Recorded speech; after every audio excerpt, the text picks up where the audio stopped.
The first law of thermodynamics states that energy cannot be created or destroyed.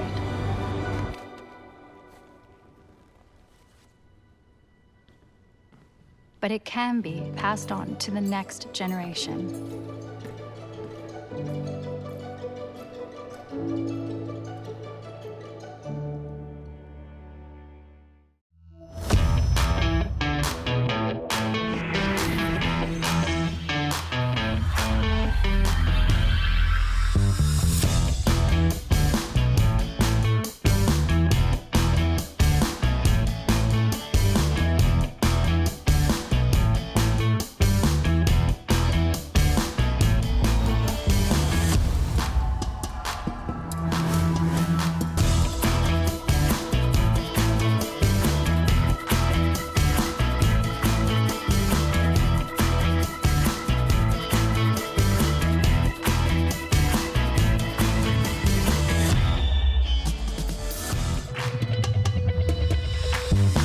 Please welcome your host for the Lean Mindset, GE's chairman and CEO, and the CEO of GE Aerospace, Larry Culp.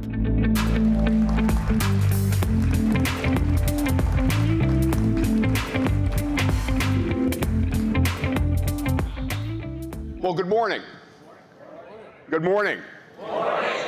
All right, it's going to be a high-energy day. We are so excited to have you here with us in New York City. We have over 200 customers, suppliers, investors, and some of our friends from the media, and I think it's going to be an outstanding program, really a first of its kind. And what we wanted to do was try to bring everyone together and really share with you our perspective on the lean mindset. We've been looking forward to this all year long, and are so delighted so many of you were able to make time in your schedule. We had preparations yesterday. We had a little time last night over dinner with our speakers. I'm excited about what we're going to hear, what we're going to learn and learn together over the course of our time together. Before we begin the formal program, what I'd like to do is start off today as we do with every GE meeting, and that is with a safety moment. And we thought we would do that properly today. So I'm honored to introduce to you Commissioner Laura Kavanaugh, who is the Commissioner of the New York City Fire Department. Commissioner Kavanaugh is the first woman to lead the department in its 158-year history. She oversees on a day-to-day basis 17,000 employees and a $2 billion operating budget, and was a key leader in the department as they've tackled many challenges over time, the Ebola crisis in 2015 and more recently COVID-19. She's also directed the most successful firefighter recruitment campaign in department history with respect to diversity, an effort that yielded the most diverse applicant pool that they have seen in their time. Commissioner Kavanaugh, it's a pleasure to have you with us today. I'm going to hand it over to you.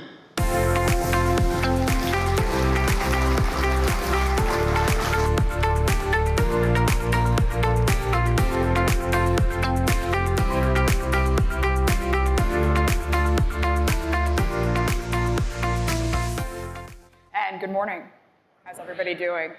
I just want to, first of all, say thank you and say this is such a special full circle moment. Our partnership with GE began in the wake of 9/11 22 years ago to help develop our leaders and help in our recovery and our resilience from that moment. And as we are a few days from the 22nd anniversary, I just want to say thank you that that's become a 2-decade relationship that endures to this day. So thank you for having me here.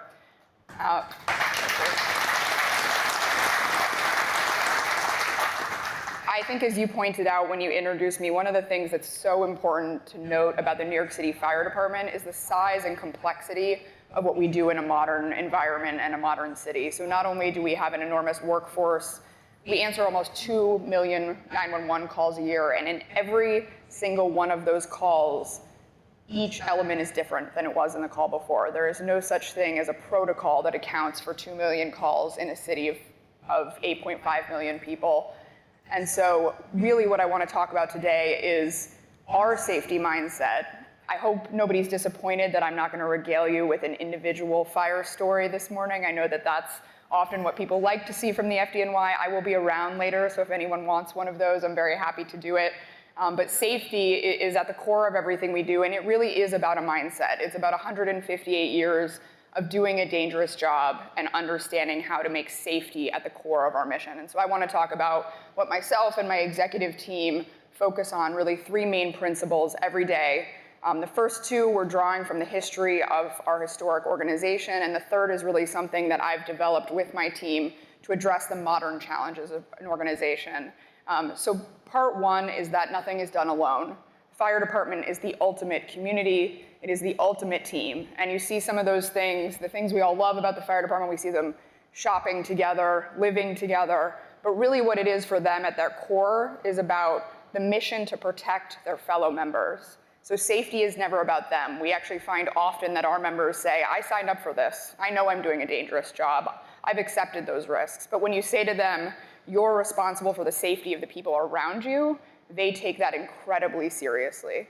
And I think that our community is so strong because of that commitment to one another's safety and because of the ethos that is a 24/7 obligation. It is not only about on the fire ground, but it's about making sure your members are mentally well, that they're taken care of.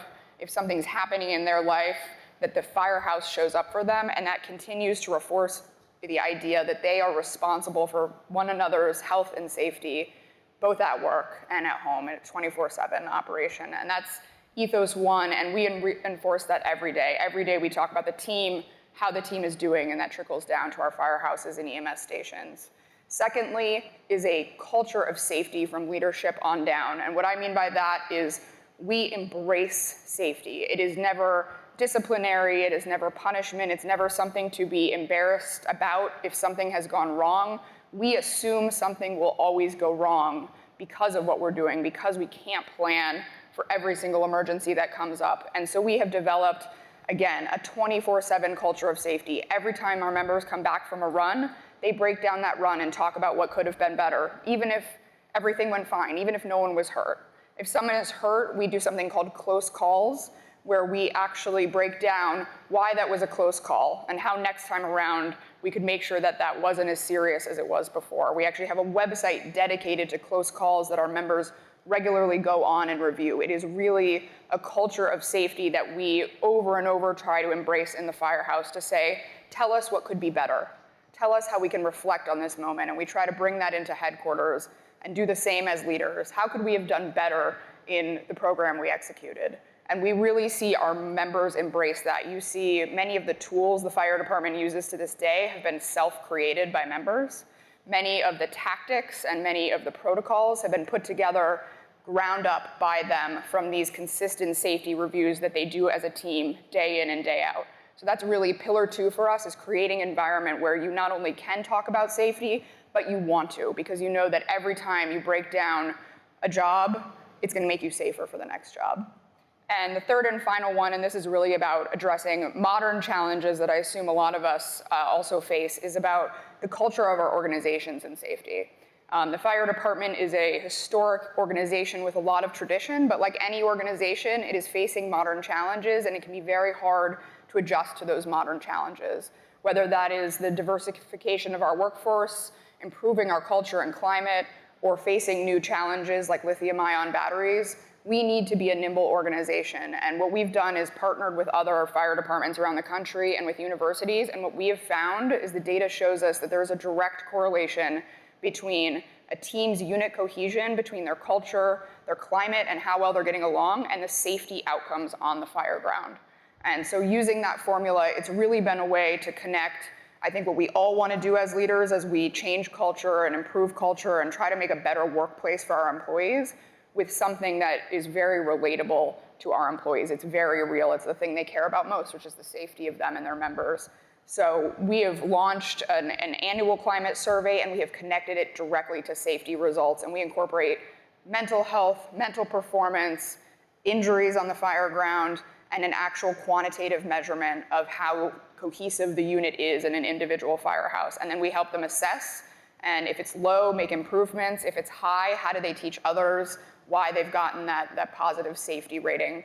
So I think that's really how we can prepare for the future and connect for a lot of our workforces, the hard work that they do that they may not connect with change and culture, and really make sure that safety is going to be proactive in the future, address any modern challenge that comes up. So those are the three tenets of how we at the fire department continue to grow and cultivate a culture of safety that certainly predates me, but has to be adjusted to the modern challenges of the city. And finally, I would just say thank you for being here. Thank you for supporting our organization. My members do the most amazing work in the world. I'm blessed to work for them and happy to meet some of you later. Thank you.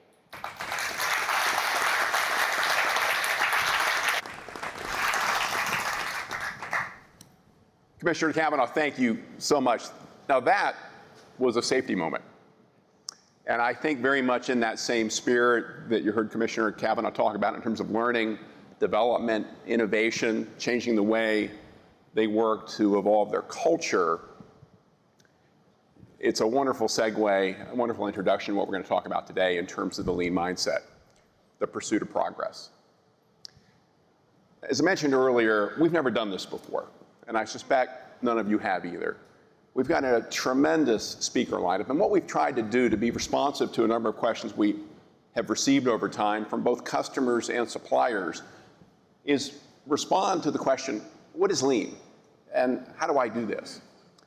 We had a design choice. We could have gone quite deep and taken you to a couple of factories and shown you some work that we love, we get very excited about. That probably would not have been as helpful as I think today's program will be. What we've done is we've gone far and wide. You'll hear from CEOs in tech, industrials. You'll hear from people in the culinary world, the US Navy, a host of different folks who share this lean mindset DNA. And I think through the course of the day, you'll hear a number of people coming at this idea of Kaizen, continuous improvement, from a number of different directions, but continuous improvement nevertheless is the goal. I think you'll hear people describe their approaches in different words. There'll be different angles of attack, as we say in aviation. You probably saw this at breakfast with Wolfgang Puck and his team, Chef Eric and Chef Andrew, using single piece flow to deliver a high quality product with minimum waste. Dara is going to come up here and share with you some of his experiences going to Gemba, the Japanese word for the place where the real work gets done, both as an Uber driver and as a food courier. And Giannis is going to share with us how he reflected on a disappointing season, not as a failure, but as a learning opportunity. And of course, we are honored to have with us today Carol Dweck, the author of the book Mindset. I don't think there's a single volume that better captures this mindset and this approach. She'll join us here shortly. You'll hear different words, but again, I think the mindsets and the journeys these individuals and their organizations have been on really show the power and effect of a deeply rooted commitment to continuous improvement. And that's what we're excited about. Because with every individual, you'll see their own mindsets in action, but you'll also see how they have galvanized real work, real change, real improvement in their organizations, making every single day a little bit better, sustaining it to do so again the day after.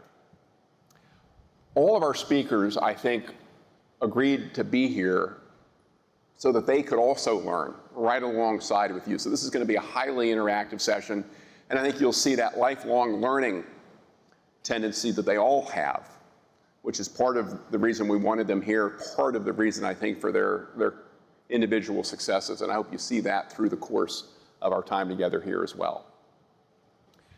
Personally, I've been on a lean journey, professionally at least, for 30 years, ever since I had the opportunity to go to Japan in the early 90s to actually spend a week building air conditioners at a Toshiba factory.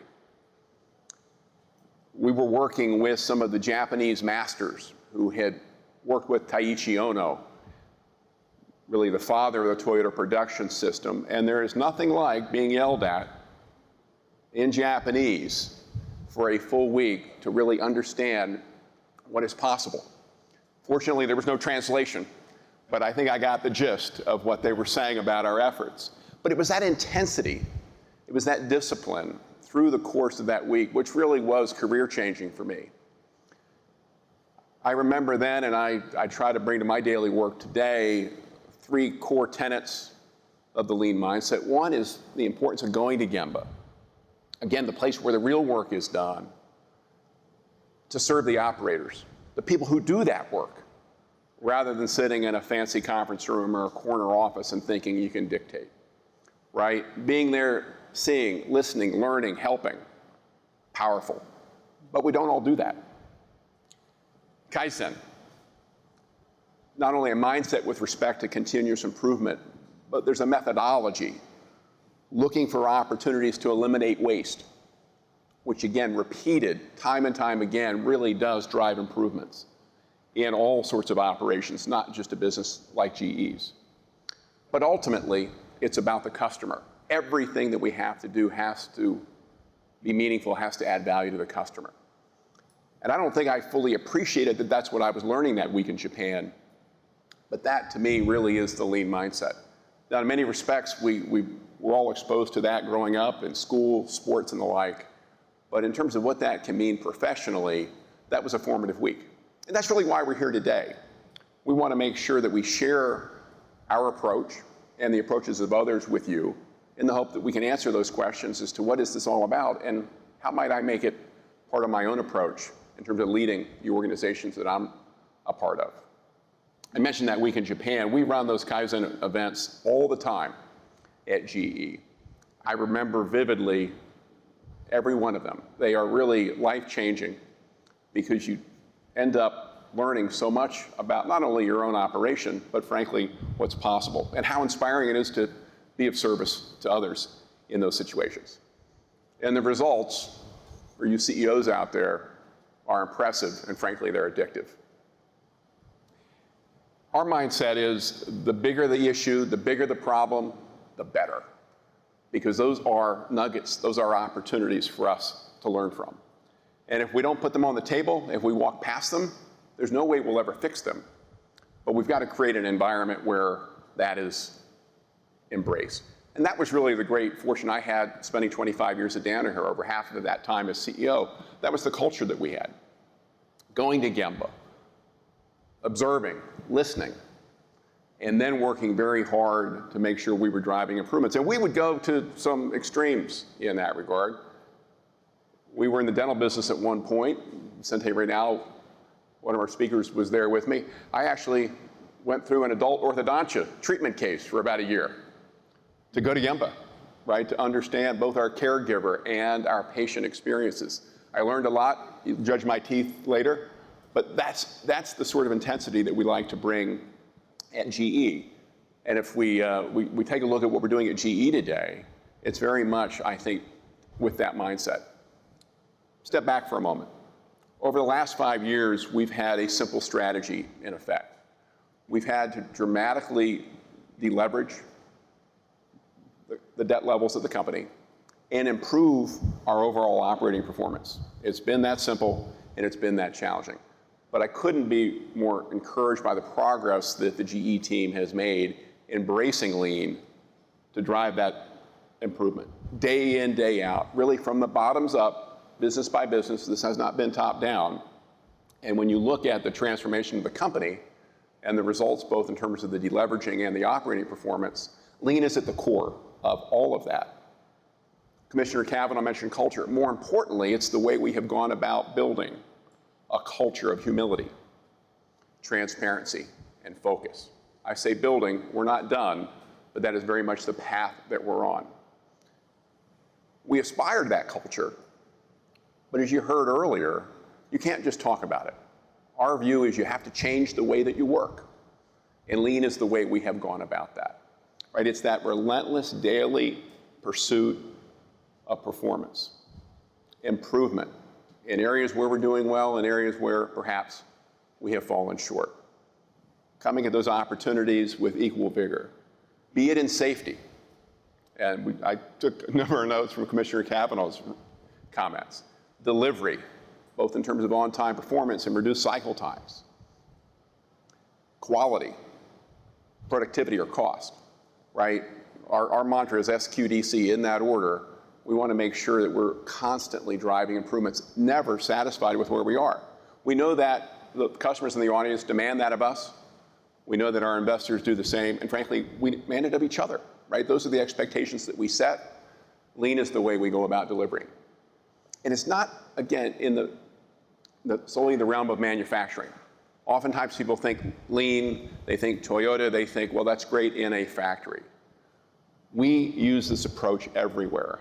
We use it in R&D, we use it in our commercial operations, we use it in finance. Steve Winokur, our head of investor relations, is here. He can tell you some great stories about how they use it in investor relations, believe it or not. One example I'll share with you comes from our GE Vernova business. They developed something that we call live outage, which has really been a game changer for us. But it's been the way we have used lean to improve the way we effectively do a service call on our large capital equipment, our large generation equipment in our gas power business. We went to Gemba.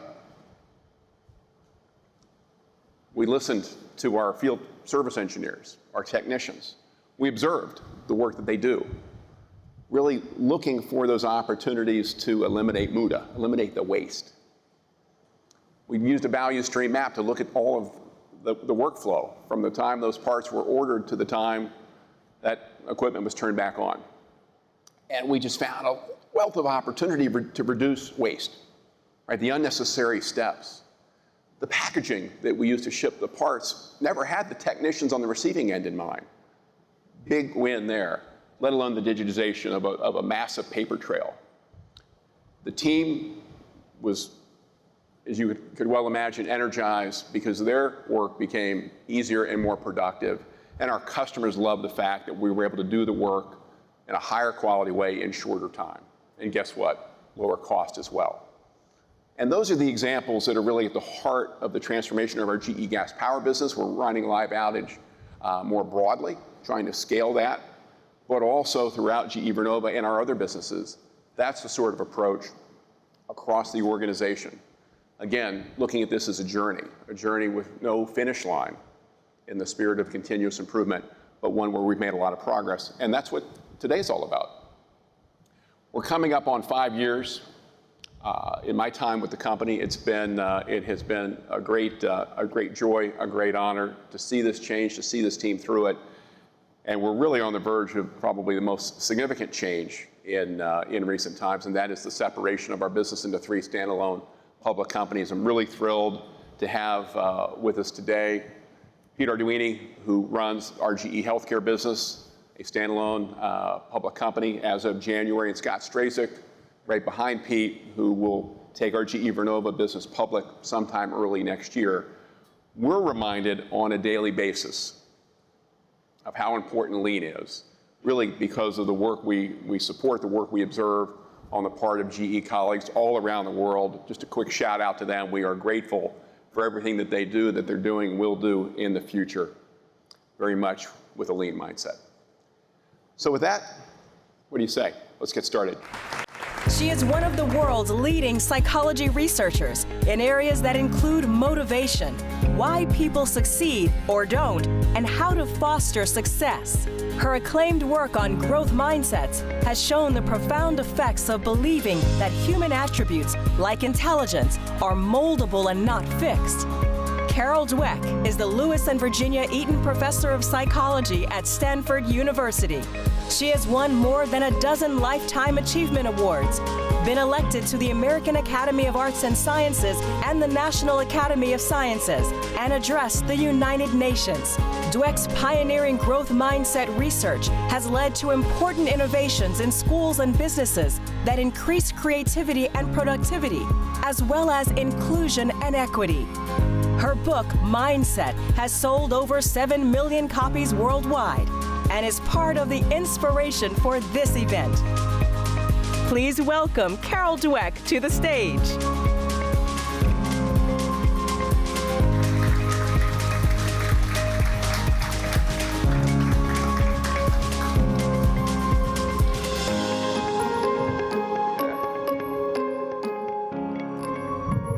Okay, put you there.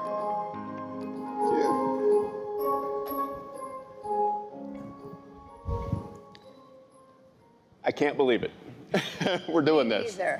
Carol, it's such an honor to have you with us. Thank you for coming out from California to be with us today. My pleasure. We were talking yesterday.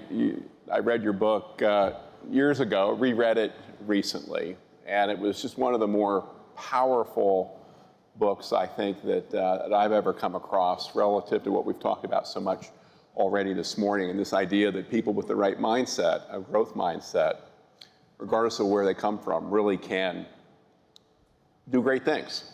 And I think that's part of what inspires us here. Just as a quick aside, one of my first trips to a GE factory down in Greenville, South Carolina, I walked into our daily management room, and painted up on the wall was a graphic from Carol's book on the growth mindset. And we'll talk a little bit about what's captured in that graphic. And when I saw that, I just had the best feeling that I was amongst friends, and we had a common bond, and we would be all right as we went about the journey of transforming that facility, that business, and ultimately our company. So your effect on GE and a number of us has been significant. I'm sure everybody has read the book, but in case there's anyone who hasn't, or perhaps for those for whom it's been a while, what was the general thesis of Mindset? Well, I've always been inspired by great achievements, meaningful contributions, and I've always been saddened by wasted potential. Way back in graduate school, I made it my mission to figure out the psychology behind wasted potential versus fulfilled potential. And after a few years, my research team and I learned that people's mindsets can play a key role in fulfilling their potential. In a fixed mindset, people think their abilities, their talents, their intelligence, just a fixed trait. You have a certain amount, that's it. Some of us were born lucky, some were not so lucky.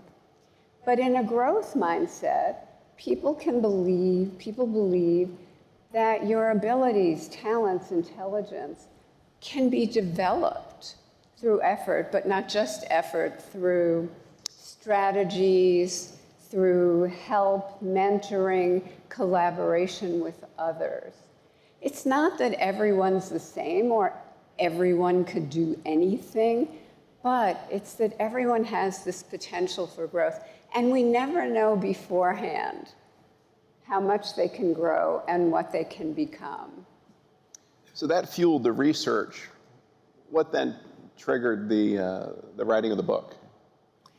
The writing of the book, if I'm being honest, as Peyton Manning was honest, when I wrote the book, it was published originally in 2006. It was not looked upon well for academics to be writing books for the public. Now everyone's doing it. But in those days, you were called a popularizer, which was a really bad word. But my graduate students, I like to say, held a gun to my head. And they said they had benefited from the work. Their families had benefited from the work. Their families and friends were starting on whole new paths that they wouldn't have otherwise. So I succumbed. Carol, simply put, if someone has a fixed mindset, the antithesis of a growth mindset, what can they do to change? Well, first of all, we all have some fixed mindsets and it's a kind of a journey to root that out. But what I'll give you are the initial steps. Every September, I teach a course, a seminar, with 15 new Stanford freshmen. They are excited. They are terrified. They are terrified. And I start by doing two things. One is I fire them from their old job. I said, your old job was competing to get into Stanford. You're here. It's not going to work here. Your new job is to take advantage of the incredible resources here and the incredible people here to grow yourself into the person you want to be, the person who will make your contribution to the world. And then I give them an assignment. I say, your assignment for this weekend, you're going to write about it for me, is to do something outrageously growth mindset. Nothing foolhardy or dangerous, something wonderful, something the person you want to be would do. But you're not there yet, but you're going to do it. And you're going to learn from it. And you're going to keep doing it. But do one really big thing this week that the person you want to be would do, and write to me about it. So give us an example of an outrageous growth mindset action a student took. There was one student who wanted to do public service eventually that would involve meeting and greeting and conversing and whatever. He was so painfully shy, it was almost pathological. He was sitting in his room by himself during the whole student orientations and missing the whole Stanford experience. For his paper, he decided to run for president of his dorm. So the night for campaign speeches came along, and he thought, I can still sit down, but what will I write for my paper? So he got up, he gave his speech, and he won. He became the center of social life in his whole dormitory, and he kept on from there. Carol, you mentioned a moment ago that nobody is completely of a growth mindset or a fixed mindset, but we all have maybe a bit of both. What triggers one versus the other? Yeah. All of us have things that trigger, no matter how growth mindset we are, we all have things that kind of trigger us into more of a fixed mindset. A big challenge that we're not sure we can do, struggling and not making progress. Whoa, I don't see other people struggling. Setbacks, kind of the ultimate failure in a fixed mindset. But the real culprit is comparing yourself to others constantly. There's always going to be there are always going to be others who do something better than you do. And when you're in a growth mindset, you take inspiration from that. You ask them to mentor you, you discuss them, you collaborate with them. But in a fixed mindset, you think, uh-oh, that person is the one who really has the talent, not me. So in this class, I teach them how to listen to the growth mindset voice in their heads and make friends with it. Hey, I hear you. I know you're trying to keep me safe, but you think you can jump on my growth mindset goal and collaborate with me. So not squash it, not quell it, not kill it. Make it your friend, get to know it, kind of co-opt it. Carol, we've been talking about the mindset as it pertains to individuals. It also applies to organizations, businesses, teams, and the like. How would you define an organization's mindset? Absolutely. A growth mindset organization believes in and values the development of everyone's ability. A fixed mindset organization believes in and I'll say worships fixed talent. We call that the culture of genius, growth mindset culture of growth or development. Now, you might think that what you do is you hold workshops for everyone in the company, the leaders, the employees, the managers, hold these fantastic workshops and give everyone a growth mindset. And you'd have a growth mindset company. But you would be wrong. It's a culture. It's these mindsets, cultural, organizational mindsets, are deeply embedded in the policies and practices of an organization. Let me give you an example of a growth mindset organization that I had the pleasure of working with. I went to their headquarters. I entered the skyscraper that they inhabited, and the door attendant waves my book at me, and he says, "Professor Dweck, welcome. We've been really excited about your visit." I go, okay. Then I go to reception, and at reception they say, "Professor Dweck, we can't wait to hear your talk." I thought, wow, it's not just the muckamucks or the leadership, it's everybody. And then I saw these sign-up sheets around the lobby, and I said, "What are those?" And they said, "These are special projects that anyone in the organization can sign up for." Everyone felt so proud, so valued, and so committed. Carol, one of the things that we do at GE, as we've discussed in all of our businesses on a regular basis, are what we call our monthly operating reviews. And that's how we run the business. It's a cross-functional conversation. It's not a flyby. We go in deep, probably spend more time on where we're off target than we are on target, and really try to understand root cause, make adjustments, call audibles as appropriate, and really create that mindset, right? That these are opportunities, they're not problems that we should shunt aside, let alone hide.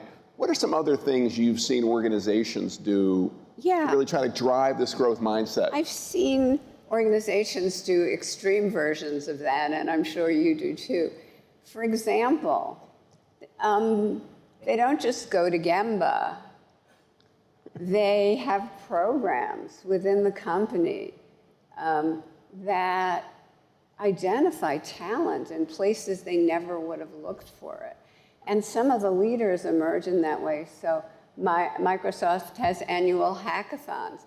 Anyone can propose an idea, assemble a team, and get funding to explore a new project. Many of their leaders have come in this way. They have special units that, for example, workers on the autism spectrum who can make amazing contributions, but are not usually comfortable in a workplace. So these kind of extreme, these CEOs visit all the departments every year, looking for talent, especially looking for people from an underrepresented groups who might not have had the confidence or the courage to propose an idea and assemble a team. So it's like bringing Gemba up. And the other thing is the extreme of continuous improvement.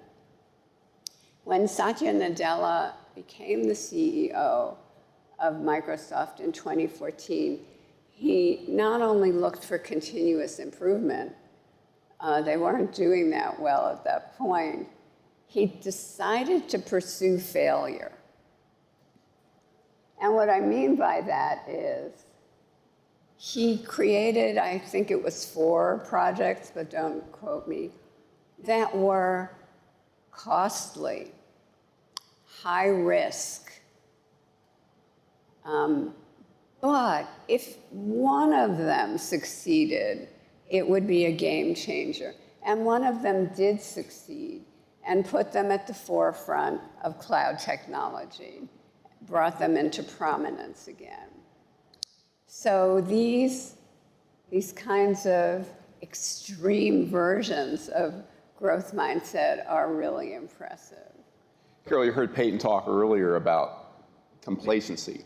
And I know in the updated version of Mindset, you have a declaration, beware success. Yeah. What does that mean for you? Well, you think you're great. You think you're a genius. You think that what has worked for you so far to bring you to the top will keep working. And that's kind of in today's market and today's economy, that's a recipe for obsolescence. And so the success, I loved when Peyton Manning said, and also Commissioner Kavanaugh, they analyze their successes, they analyze their failures. What did we do right? What did we do wrong? All the time. No complacency. No, and people joining the organization, the more fixed mindset organizations, and if they're appointed in a august role, feel like, hey, I'm joining this success, and it's just going to take me somewhere. Right.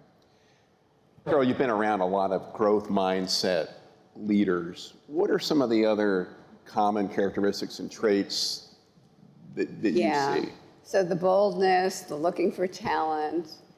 One thing that really surprised me with some of the top CEOs is their social commitments. Do you know that they team with their competitors, their rivals, their enemies, to make sure, whether it's energy or tech, that they are serving society? And not just banding together to ward off legislation or things like that, but really thinking, what is our responsibility in this modern world? Our products have the potential for good or evil. And they don't just look for profit. These things are very profitable. They look for shepherding them together in a way that will benefit society in the short and the long run. It's a big vision. What about the other side of that coin? Are there leadership traits that you see that lead folks to a fixed mindset that we as a group should be mindful of and avoid? Yeah, we had a conversation about a week ago, you and I, about bad forms of accountability. Yeah. Punishment, judgment, demotion, firing, as opposed to good forms of accountability, which Commissioner Kavanaugh spoke about really beautifully. And another example, aside from the New York Fire Department, is the Shell International Corporation. They have dangerous products. The employees can interact with those products and be injured, and so can the customers. And they used to just have punishment practices. Well, they had something you hung around your neck with the rules. And then if you were found to be to blame for an accident, you were punished severely. But then they realized this wasn't helping them bring down accidents. And what they did instead, just as Commissioner Kavanaugh said, proactive suggestions from people throughout the organization. And when something went wrong, you have to create an environment in which people can be honest about what they did. And the teams collaborated to figure out how a person of goodwill and high skill could do something, and how to prevent it in the future. And under this, well, they're having a whole growth mindset transformation, but under this policy, in 2020, the accidents went to zero. Carol, in your research, you've also found some benefits in addition to safety that employees have been beneficiaries of through the implementation, the pursuit of a growth mindset. Tell us a little bit more about that. Well, we, led by my former student, Mary Murphy, who's now a superstar professor and researcher, we collaborated on this project to study a group of Fortune 500 companies, some of which, according to the reports of their employees, had more of a fixed mindset. Again, talent, brilliance, fixed talent and brilliance were believed in and worshiped. And growth mindset companies where their employees said they believe in and value the development for all. What we found was that those in the growth mindset companies said they were more committed and loyal, and they wouldn't just take another job if it came along, kind of like working for nothing that paid men. Not quite, but they felt valued and trusted. They said if they took a well-considered, really reasonable risk and it didn't work out, the company would have their back. They also were excited that the company valued collaboration, innovation, teamwork. In contrast, the people in the more fixed mindset organizations were talking about the really toxic forms of competition, like hoarding information from your teammates, not just other departments, cutting corners to look like a genius, to curry favor with the powers that be. Carol, if there was one single bit of advice you'd give all of us here today with respect to how we best go forward in pursuit of developing a growth mindset for ourselves and for our organizations, what would that advice be? I would say, first I want to say, people should share their struggles. And that's something that has really worked to transform fixed mindset departments or departments within fixed mindset companies. One department in a super fixed mindset culture of genius, West Coast Tech, at least at the time, they started each meeting going around, each person talking about what they're struggling with. This was taboo because in a fixed mindset company, you can't admit struggling, you can't admit flaws. And so that transformed the department. A person would say what they're struggling with at work. Someone else would say, me too, let's do it together. Or I had that struggle and this is what helped me. But what I will say for people here going forward, do something outrageously growth mindset, something you would not think of doing, but that the person you want to be would absolutely do. And do it for yourself, do it for your company. Well, I think we have been challenged. Carol, thank you very, very much. A real pleasure. She's spent her career in both the utility and automotive industries, connecting more closely with customers and adapting lean operating system principles throughout her businesses. Patti Poppe is the Chief Executive Officer of PG&E Corporation, California's largest utility, serving 16 million people. Poppe and PG&E's 26,000 co-workers deliver energy to one of the world's largest economies and are helping lead the state's clean energy future. She is also the first female executive to serve as the CEO of 2 different Fortune 500 companies. At PG&E, Poppe is using a lean operating system to deliver the best customer experience possible while reducing waste to keep costs down for customers.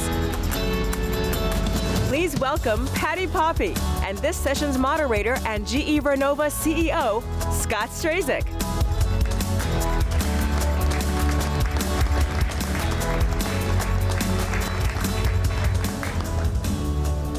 again for being here. Oh my God, my A pleasure. lot of fun. Hattie, thanks a ton for being here and giving us the time. I look forward to the conversation. At the start, just to ground everyone, if we could just begin with your lean journey and when you started to really gain conviction on the art of the possible here, that'd be great. Well, it goes way back to the beginning. So there was a day, no, I'm not gonna go that far back. But I started my career, I'm an industrial engineer, Boilermaker, any Boilermakers in the house? Thank you.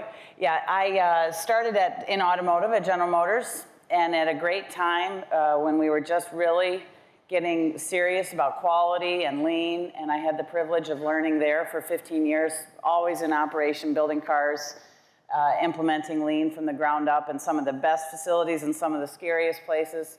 And then I went to the utility industry after 15 years in automotive and tried to learn to translate what worked in a factory for what would work in a power plant and what would work in the enterprise. And then became CEO of CMS Energy in Jackson, Michigan, and really got serious about implementing a lean operating system for the company.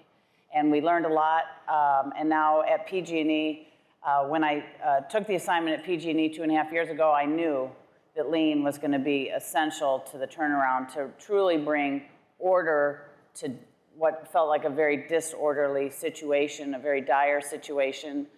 Lean has been essential in the progress that we've made already to date.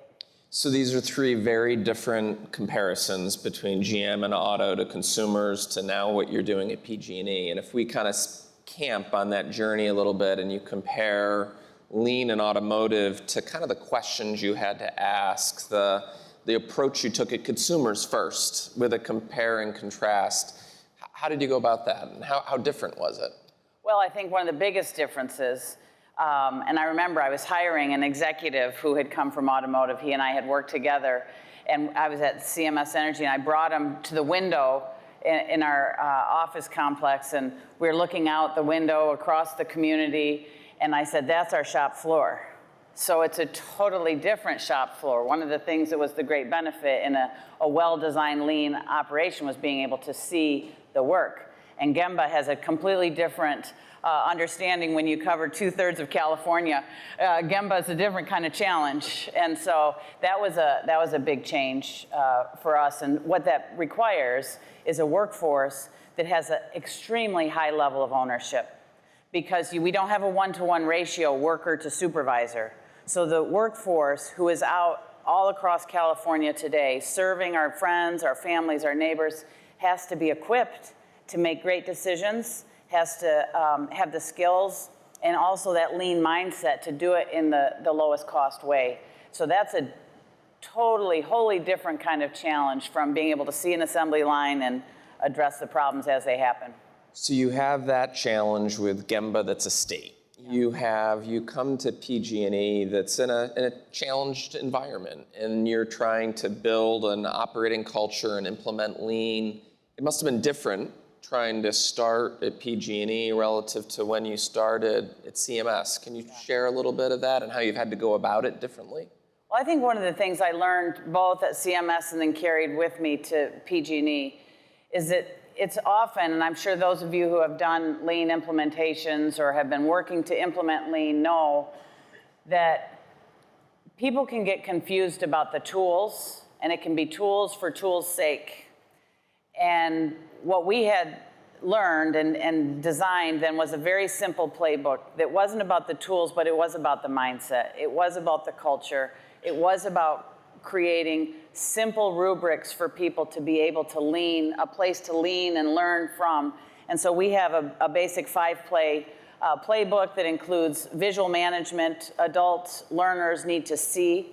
And so having very clear visual management standards, having an operating review cadence. Larry was just talking about the monthly operating review. We have daily, weekly, monthly operating review cadence. It's very important. You can have visual management, but if no one ever looks at it, it's just visual noise. Yes. And so we have to operationalize the review of our performance, just like Peyton was talking about. You know, it is game tape. I use that analogy a lot. We have to watch our own game tape every day, and that's what our visual management provides.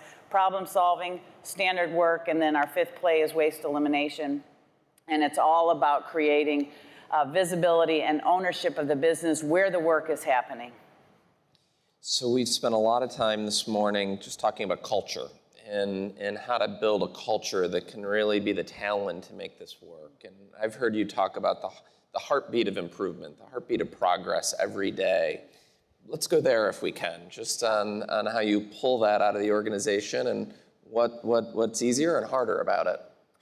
Yeah, I mean, I think the mindset that we can get better every day is an essential part of creating the environment of progress, and continuous improvement can be taught, you know, and it can be fostered.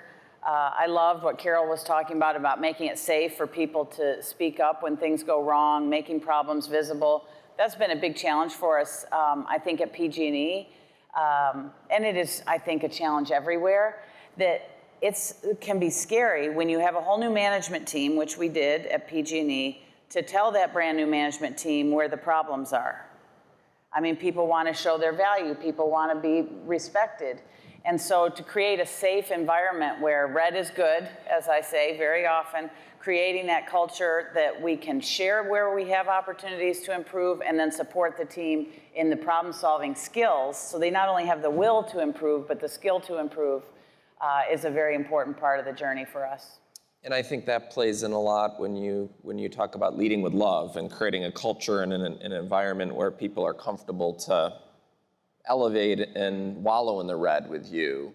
Not an easy thing, especially in a tough environment and with a new team. I mean, let's talk a little bit about leading with love and the way you talk about it with your teams. Well, our purpose at PG&E, and we established this early on, is to deliver for our hometown, serve our planet, and lead with love.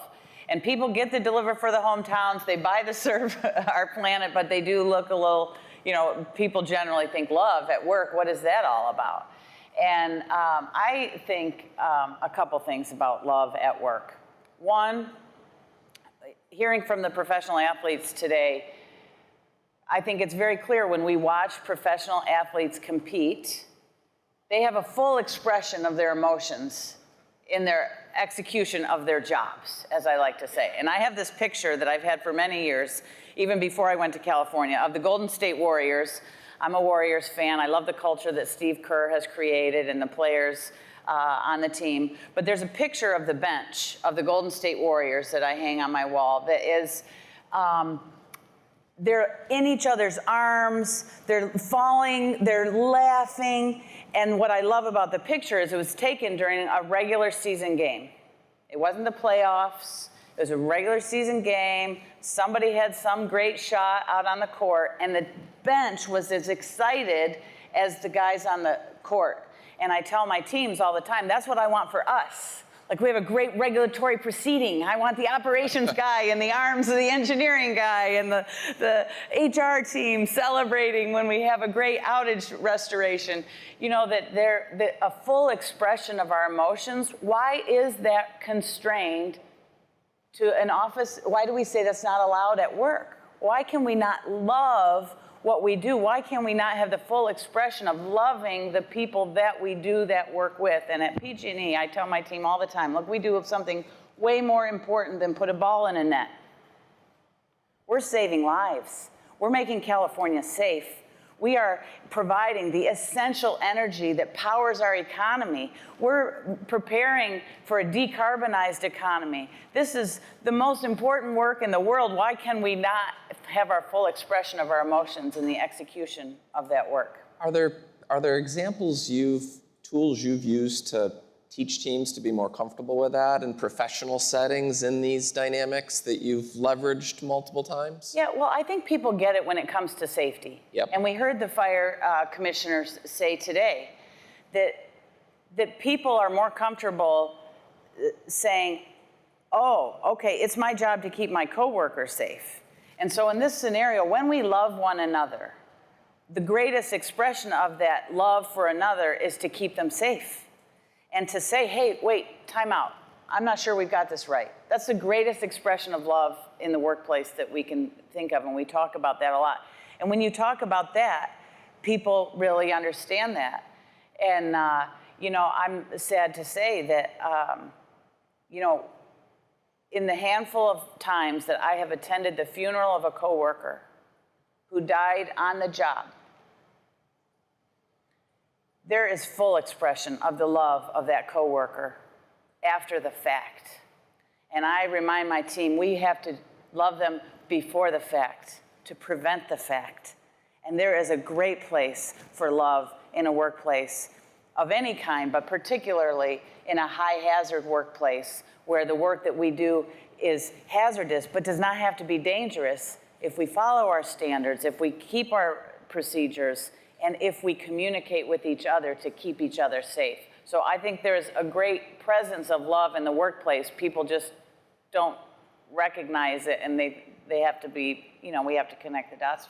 And with Gemba being so spread out again, and the challenge that we all have with that and in the energy industry, different approaches with the people that are close to you versus the people far away in the field, for them to really understand your intent?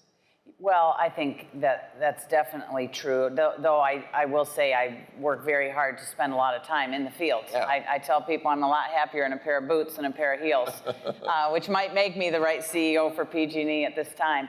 I love being with our people, and I think it's important for leaders to spend time where the work is happening and demonstrate that value. So we've created our standard work for leaders at the company that Monday is field day for everybody. So nobody's expected to be in meetings at headquarters. We're all expected to be in our respective organizations in the field supporting the crews closest to our customers. And that's a very important kind of standard work expectation that we set early on. That makes total sense. Patty, if we go to your triple bottom line and talk a little bit about that at another level and the details, can you share more? Yeah, so triple bottom line, serving people, the planet, and California's prosperity underpins our purpose and everything we do. I think one of the connections between lean and that triple bottom line is that we know that we can do better. The history of PG&E, for those of you unfamiliar, we've been on quite a journey, and there's been some devastating, catastrophic events that have happened at the company. In fact, Catherine Blunt wrote a book about it. I recommend it as recommended reading for people. It's called California Burning, and it talks about the fall of PG&E and what it means for the climate crisis. Now, you could imagine when that first came out, people thought we might object or, dispute. And look, Catherine Blunt did a good job writing the book. We've used it as the foundation for our compliance and ethics training, and it's expected reading for all of our leaders at the company. And every employee is having two conversations this year about that book to learn the lessons of our past, some of them quite tragic. And I'll just say this, when I got to PG&E and we knew that lean was going to be a fundamental part, I knew that lean was going to be a fundamental part of the turnaround at PG&E. And in fact, I'll take one step back. When I was being offered the job, the chairman of the board, Bob Flexen, I asked him, I said, is this a financial turnaround? The company had just gone bankrupt. I said, is there a financial problem at the company? And when bankrupt, it could be a financial turnaround. He said, no. And I said, well, that's good, because that's not my game. I'm an operator, and if it's an operational turnaround, then that's the job for me. And so we agreed that the whole underpinning of the turnaround of PG&E will be its return to operational excellence. And so I knew that I wanted to teach the team about lean. And so we created a command center, and we made visual something we call our wildfire mitigation plan, which is a big regulatory filing. We have to file it annually. It's essential to getting the protections of a law that was passed in California that protects investors as long as the company completes our wildfire mitigation plan. So it was the essential element in the turnaround at PG&E. And we used all of our lean plays, and we had all of our leadership team every week in our Wildfire Command Center learning the tools while we were running the business.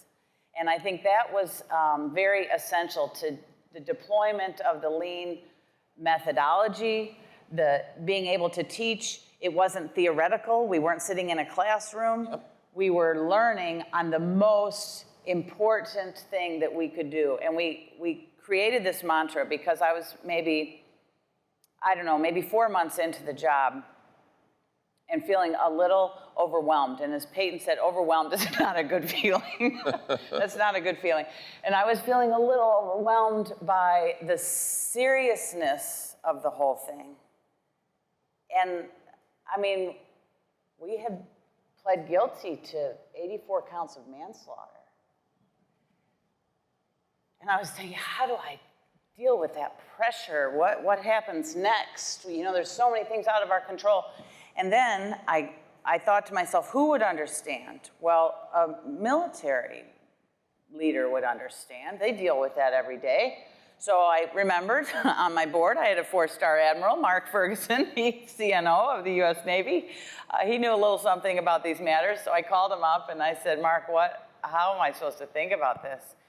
And I love it. He said, Patty, I'm so sorry. I should have given you this talk. I give it to all my young commanders. I'm like, please, I'm not young, but I'll take the talk. Give it to me.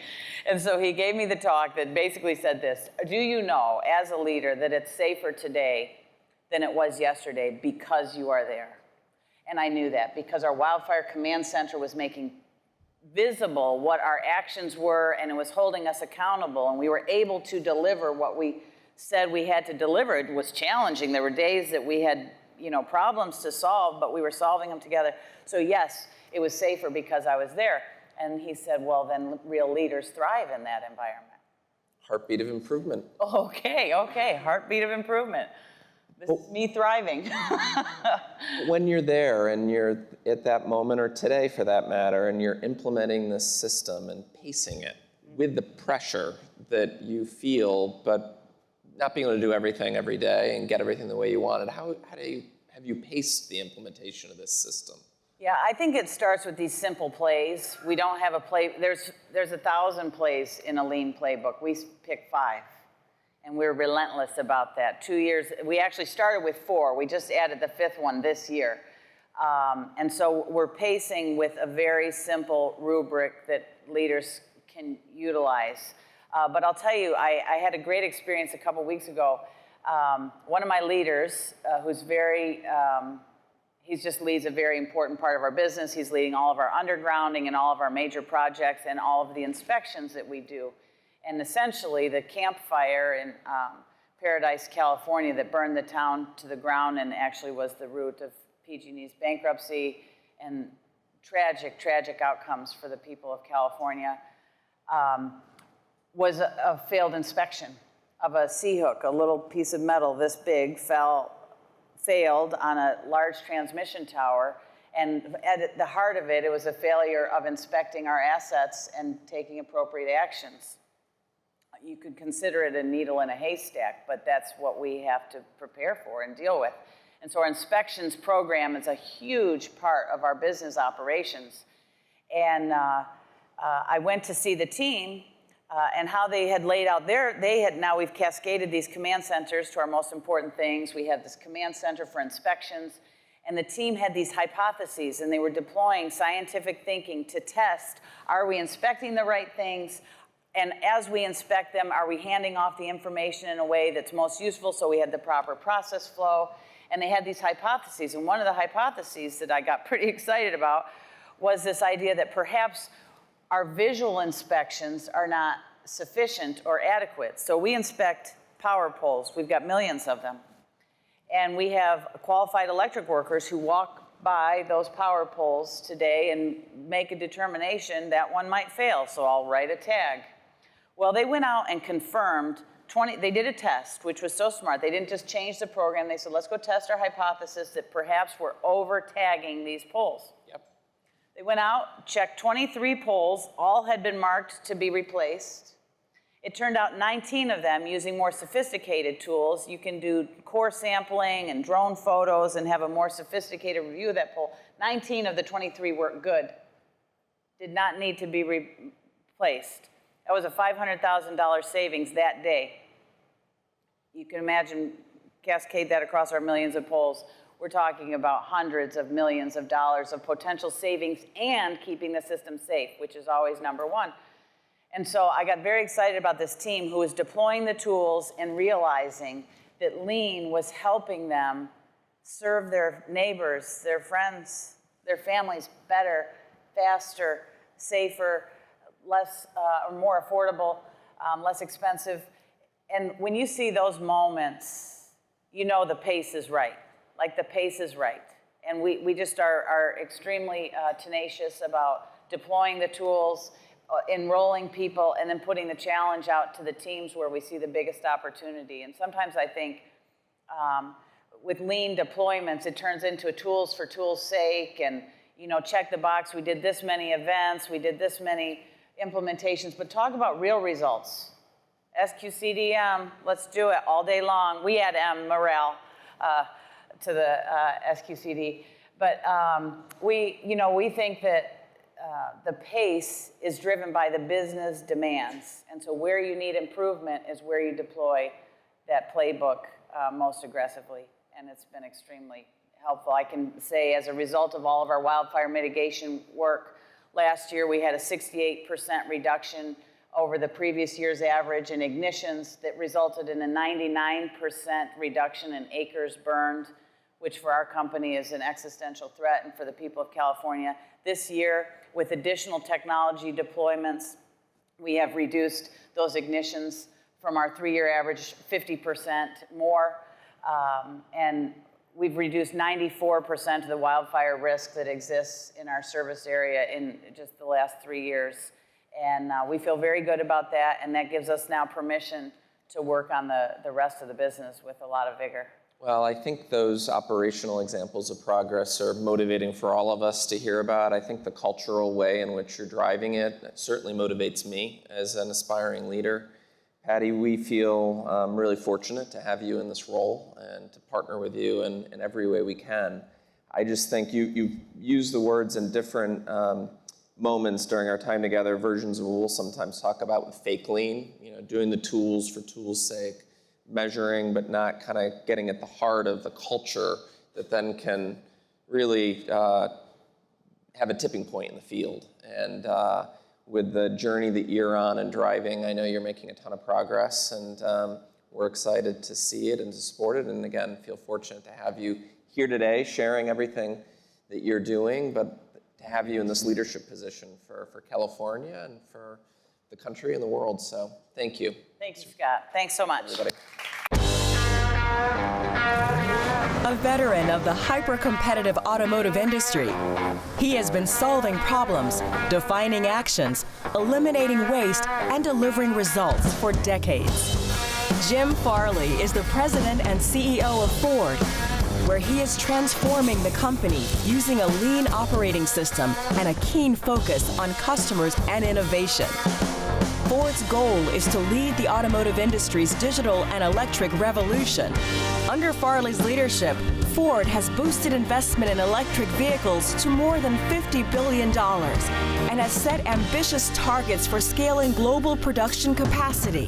Farley says that to accelerate real change in an organization across all functions and especially on the factory floor, you have to define what good looks like, give teams permission to act decisively, and lead through accountability.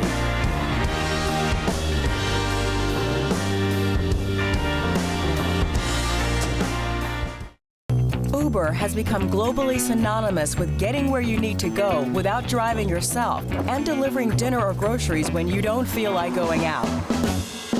Uber's CEO, Dara Khosrowshahi, is a seasoned executive with a background in both engineering and finance and has led Uber's operations in more than 70 countries around the world since 2017.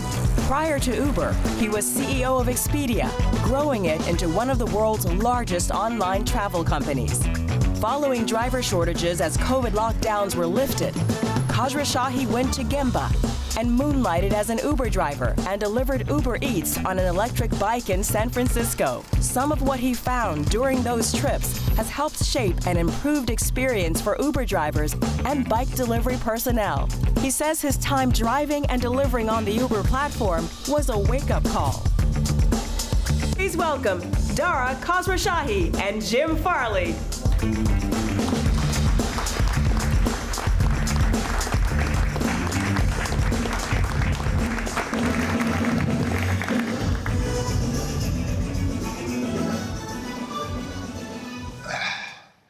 Great to see you, Jim. Thank you for joining us virtually. I know you have a few things back home to deal with, so we appreciate your making the time.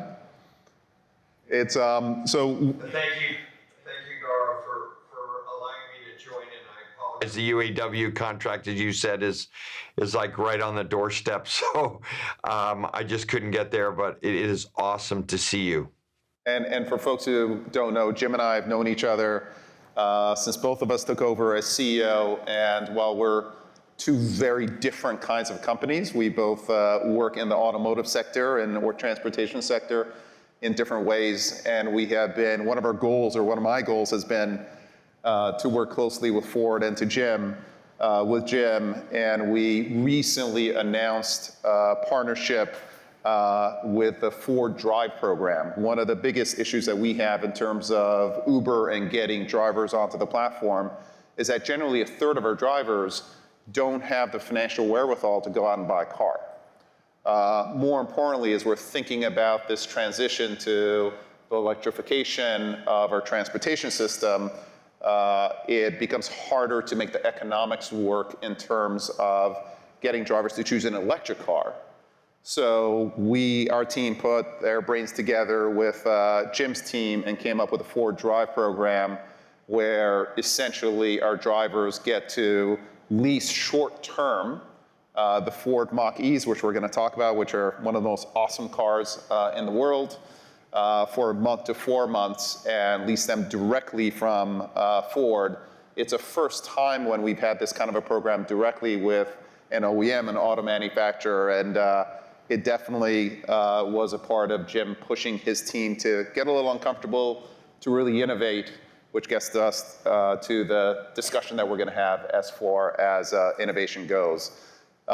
So Jim, if you wouldn't mind starting, you have a bit of an unusual background for the CEO of a US manufacturer in that you spent 17 years with, I guess you call them the enemy now, with Toyota. Learning the Toyota production system. Can you share a little bit with us what you learned, that experience, what you learned, and what you've taken to Ford, and also what you found that's been different in terms of Ford, how you've had to shift some of those approaches under Ford? Thanks, Dara.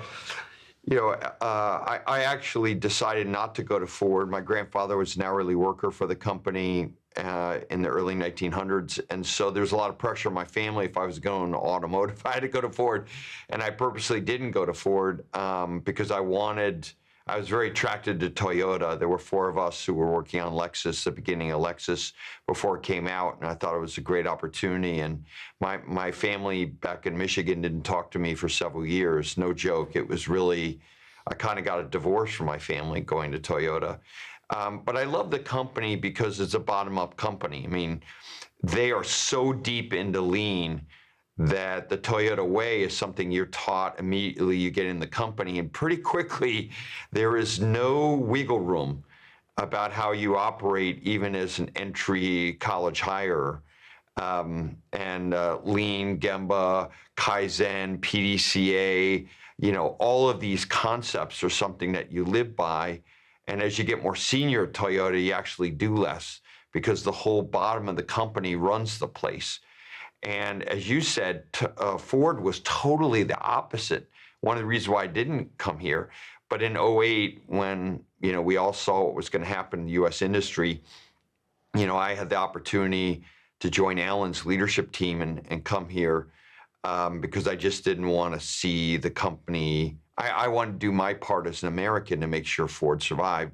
Turns out we didn't go bankrupt, and And what I found here was a total top-down culture. And so you can't just take the Toyota system I was used to and impose it on Ford. It would take way too much time. So as a CEO, for me, the most important thing is to define operating behaviors, lean behaviors that are not natural for the Ford team, and to actually ask the leadership team to model these and live these, which are completely unnatural to the leadership team at the beginning. And actually, I've gone through now the top 500 people, and we evaluated people on whether they can live this, can or have. And if they don't, we find another path for them outside of Ford. Because lean is such a big bet for us as a company, it's non-negotiable. And we've gone through that process to hold our leaders accountable for living this Ford operating / lean approach. But it kind of begs a different question, which is, in your business, lean is super important. You've been there for 6 years, and you're trying to change the culture.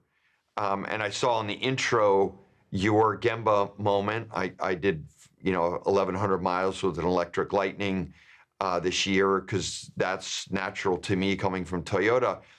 How did you get everyone on board and driving culture change at Uber, given it's yet another culture, a different starting point? Yeah, I think for me, I had, if you want to call it that, the luxury, so to speak, of coming on board with Uber when Uber was had a huge crisis moment, right? It was the reason why I came on board was because the public view, and I think it was true internally as well, the company needed a culture change. This was a company that was challenging the status quo, and at some point, their challenge became so successful that they became an incumbent, but they still had a challenger mindset. And if you're an incumbent with a challenger mindset, you kind of feel like a bully. And so my luxury coming in was the company knew we needed a culture change. And one of the most important new cultural statements that we had for the company was do the right thing, period. And I remember when we talked about doing the right thing, period, people asked, well, what does that mean? Can you tell me more about what doing the right thing is? And we said, no. We are putting our trust in each and every one of the individuals here to understand what doing the right thing means. And with that responsibility comes with power, but we're giving that responsibility to you. We're not going to give you a handbook of what doing the right thing was. And then secondary for us was, we as a leadership team, I as a CEO, had to demonstrate specific actions that represented that culture of doing the right thing. So for example, Patty talked about safety. Safety was a real issue at Uber. The safety of drivers and making sure that the drivers also coming onto the platform were safe, they had background checks, et cetera. And the old Uber culture was all about growth. So we would do the fewest possible, as little as possible to get away with in bringing drivers on board, because more drivers meant more growth. And for us, for example, one of the specific do the right thing moments for the company was slowing down driver onboarding, doing all of not just the least amount, but actually deep background checks. We'll look at our driver's background for 10, 15 years sometimes to make sure that someone coming on board and inviting you to that car is a safe person. It slowed down growth for 6 to 9 months. The team had to build a bunch of product to make up for a bunch of the safety mechanisms that we took on. It hurt the business financially, but that was also a leadership demonstration of doing the right thing, which started to percolate within the company. So it definitely worked out. And I've been waiting to ask this question for you for a long time. When we started talking about lean, the OS behaviors as a leadership team, one of the superficial conflicts was innovation, because we had to go to this digital product, a new EV propulsion system, and so the innovation became super important for, frankly, the survival of Ford. And there was a perception on the leadership team that innovation and lean are somehow at odds with each other. But you're in the software business. I'd love to learn from you about rapid innovation at Uber. What's worked, what didn't? How do you see lean and innovation integrating in such a strong software development business? Well, I think the first thing that I would say is I have a great respect of I have a lot of respect and significant fear of the hardware business. Frankly, it's easier to innovate with software. The cycles are faster, et cetera. And I think for everyone, every company has to build out their own tool sets. For us, usually, we like to combine, again, a cultural mindset within specific activities within the cultural mindset.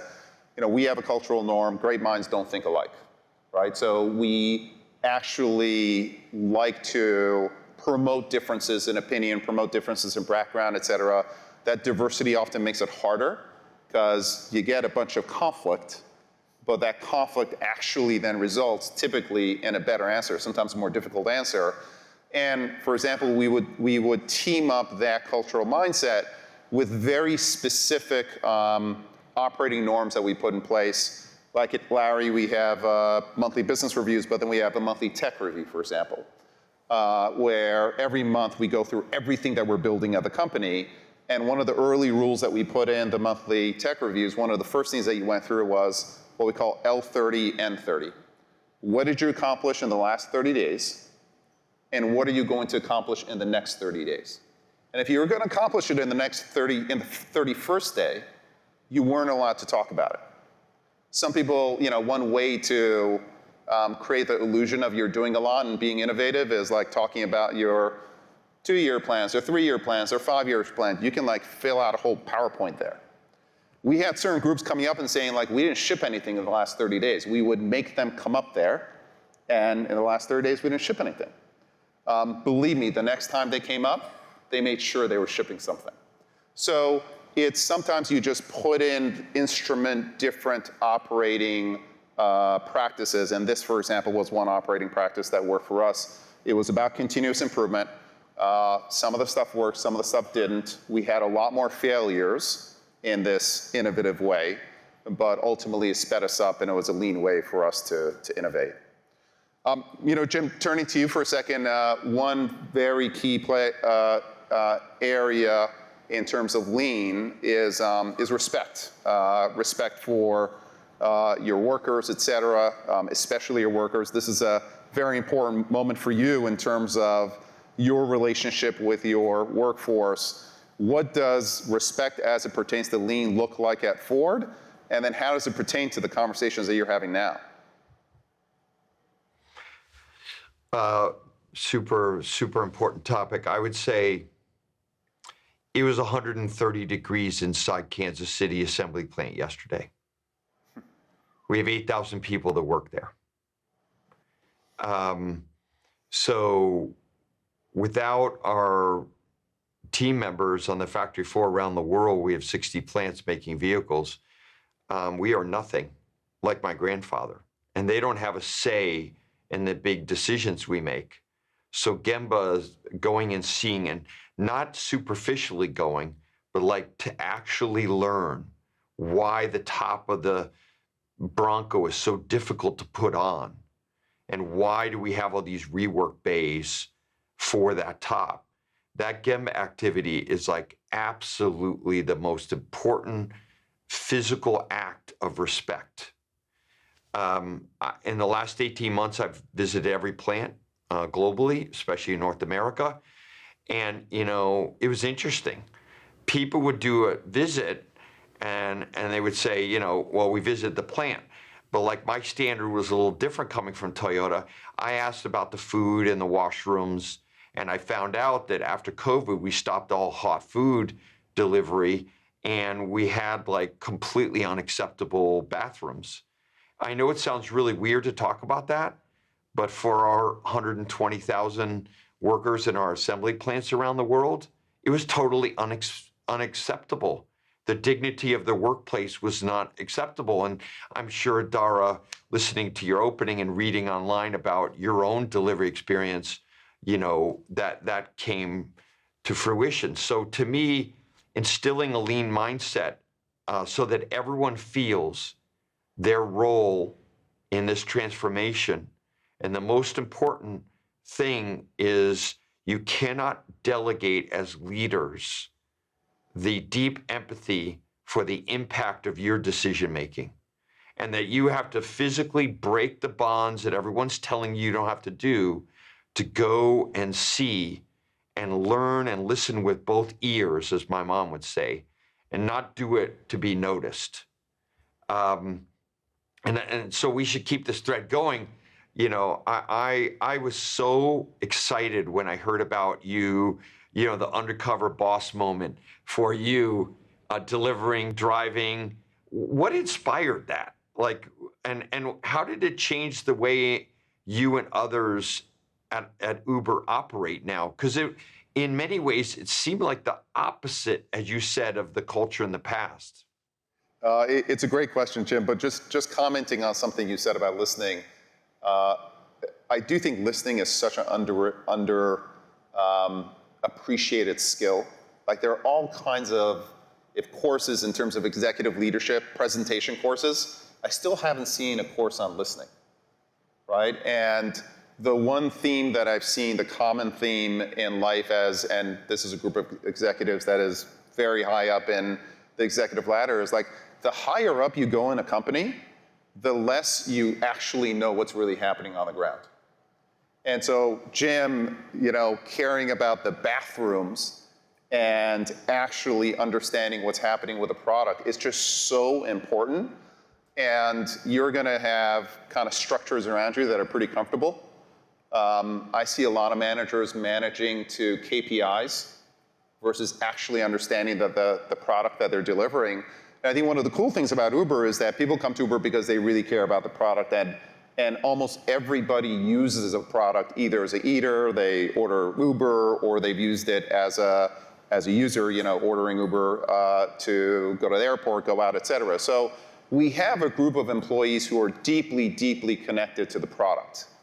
But what we found was when we looked at our employee base and their connection with our driver base, that connection didn't exist, right? It was how many drivers can we get on board? And there were, you know, we would do surveys with drivers, but very few of our employees actually drove, actually delivered.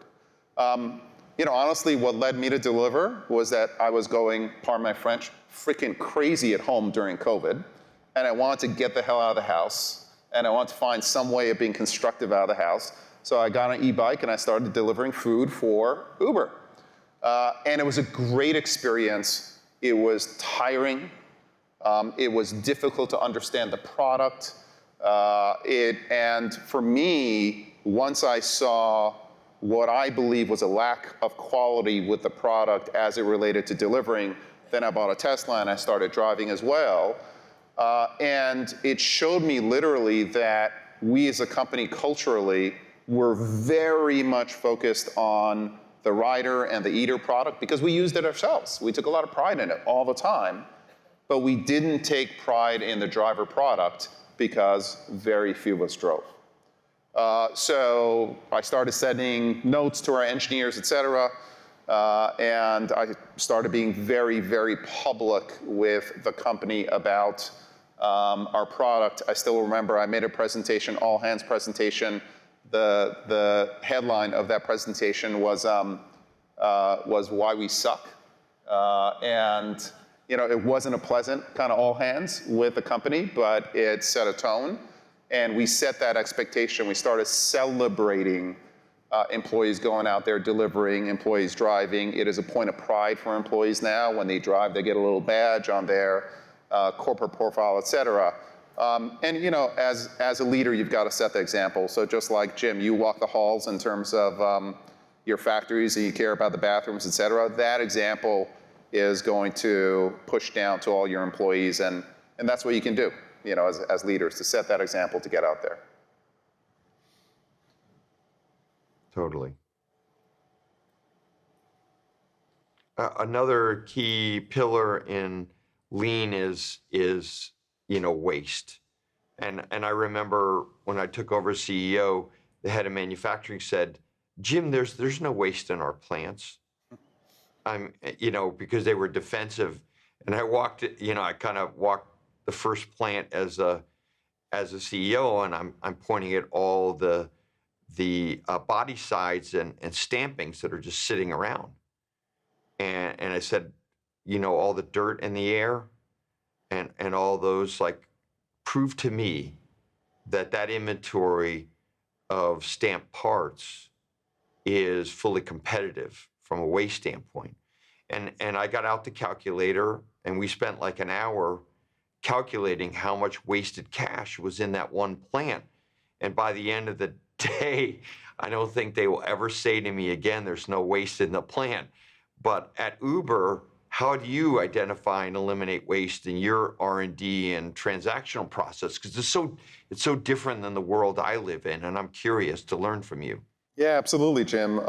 So I think this is honestly one of the hardest things for a company. We do have processes that eliminate waste within the different operating processes of the company. You know, taking a look at driver onboarding and making sure that onboarding is as easy as possible, and any step that gets in the way of a driver onboarding is made as smooth as possible. We used to have you putting your documents. Now we'll we'll pull those documents with APIs, with feeds, et cetera. So what I found is for companies, it's actually, if you put the processes in place, you can eliminate waste structurally.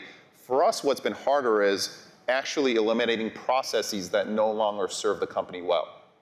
I find often, you know, companies, you set up a process to serve the company, and then all of a sudden everybody has to follow the process. So the company starts serving the process. And I'm like, hold on, the process is there to help us. We're not, you know, servants of the process, so to speak. So we do have a process now where we go out and audit how we have built in the past. Because usually you're always trying to build the new things, but we have specific audits that go through. For example, we now have a process of building out globally by default, which is all of our local businesses, we're in 70 countries, have slight differences in terms of how they build. And some of these differences serve absolutely no purpose. It's because of a local GM decided X was better than Y. We go out, we audit those processes, and we make them consistent. Jim, I'm curious as to whether you go through the same process plant by plant. When one plant learns, is there a process to then spread that knowledge amongst other plants, or do you like that innovation, local innovation, so to speak?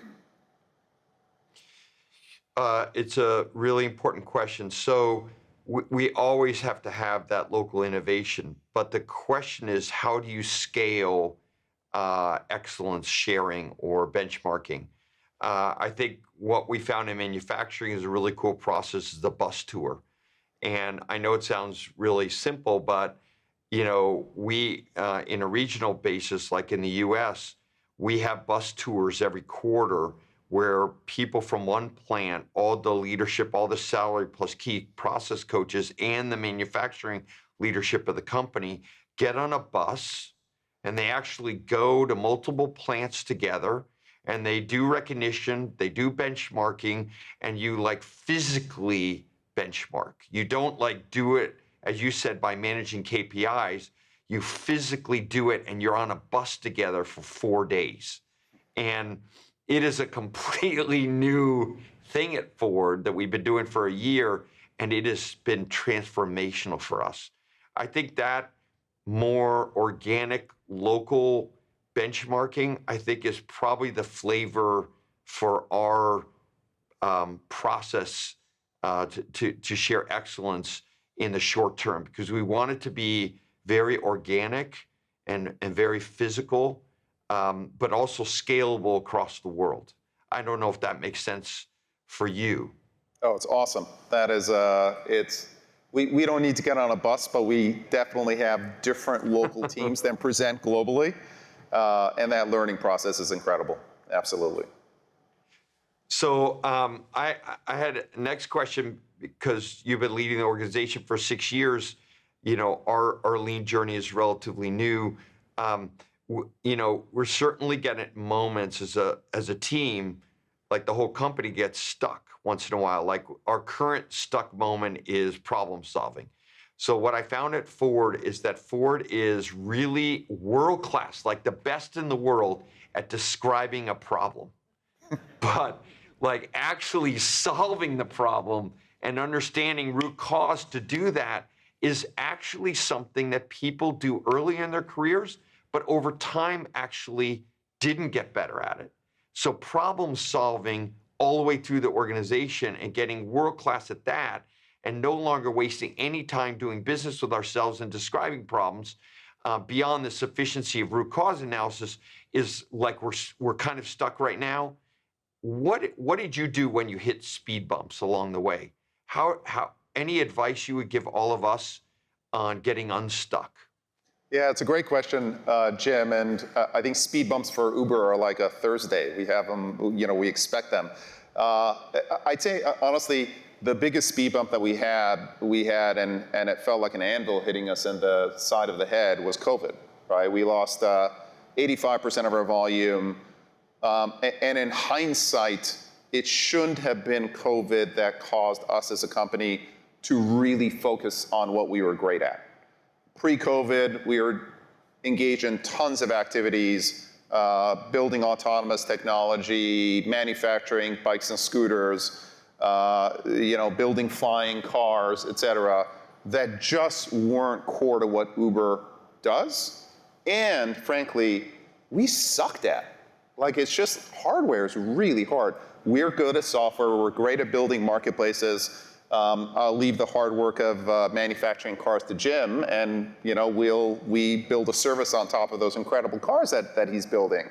So it took COVID for us to really focus our teams on where we can add value, where are we truly great, where do we want to be greater, and where is it that we really don't belong? And for me, it was a lesson. And it's kind of like every year now, I kind of replay that, pretending that unbelievably unpleasant, if 80% of your business goes away and you really have to focus on the core, what would it be and what would I get rid of? That event caused the company to come together. That event caused the company to have that growth mindset, but with lean inside of it as well, and was a huge shift in terms of how we operated. Jim, we have time for only one more question, a simple one for you, which is, you're now transitioning from building IC cars to electric cars, the Mach-E and some of the other models that you've got. That's a huge change in terms of mindset, in terms of process, et cetera. What have you learned in terms of what Ford has to go to drive that transition? And generally, what have you learned about the overall industrial transition to electric vehicles? I would say we learned that small teams are becoming more important. When we set up Team Edison to come up with like the Lightning pickup truck or the Mach-E or our electric van, all are kind of leading their segment with the exception of, Mach-E is doing great, but it competes with the Model Y. So there's a lot of competition.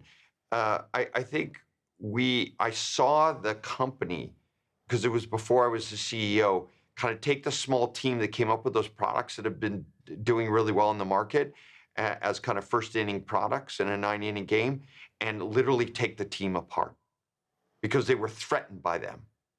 And so I restructured the company because of what I saw. I don't have the time for our internal combustion engine people to learn about electric vehicles and digital embedded electric architectures. So I had to set up almost a competing organization that has some dependency on each other. And I also found out that people who buy electric vehicles just want really good shit. They don't want science projects. They want like really great product. And so we were gonna do a Prius, and I came back from Europe when I saw it, the first electric car, and I'm like, no, we gotta lean into what we're really good at, which are like Mustangs and pickup trucks. And so those are positive things I learned. I think the biggest thing I learned is sometimes Kaizen requires a huge revolution. And as we're redoing in the second inning products that will have their own electric architecture, we can send a lot of software to the product, we actually had to have a revolution on the engineering the product for simplicity and for cost reduction. Not these huge batteries like our internal combustion engine business mindset would be like, everyone should be able to get there in 600 miles, but actually with really small batteries, super efficient aero, and really simple engineering, so we could take 20 or 30% of the cost out of our manufacturing and supply chain, so that I can compete when Tesla cuts their price $30,000, $20,000, which they now have. So I guess the biggest learning for me is sometimes Kaizen are like little improvements every day, and sometimes Kaizen means completely rewriting your engineering approach. That's what we've learned so far. That's awesome. Well, Jim, thank you for joining us during this incredibly important time. Hopefully, folks have learned a lot from this conversation. Thanks for having us.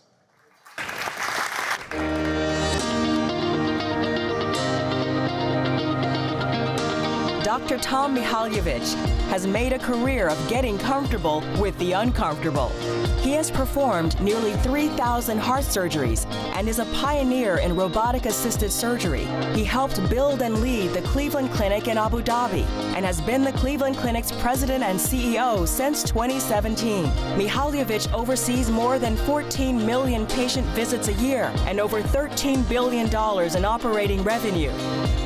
Dr. Lisa Yerian is a gastrointestinal pathologist by training, but in 2019, Dr. Mihaljevic asked her to become the hospital system's first Chief Improvement Officer. Under her leadership, the Cleveland Clinic Improvement Model was developed and launched. The model includes the pillars of organizational alignment, visual management, problem solving, and standardization, written in plain language to engage every caregiver in improvement every day. Together, Dr. Mihaljevic and Dr. Yerian are working with their 80,000 caregivers to build lean systems and behaviors through visual management, tiered daily huddles, and robust problem-solving methods. Their team is focused on creating a culture of continuous improvement that will benefit patients and employees alike and realize their vision of Cleveland Clinic as the best place to receive care anywhere and the best place to work in healthcare. Please welcome Dr. Tom Mihaljevic, Dr. Lisa Yerian, and this session's moderator and GE Healthcare President and CEO, Pete Arduini.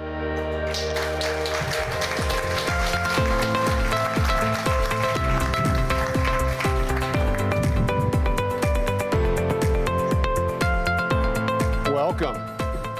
Do you want to set up this slide? Yes. Great.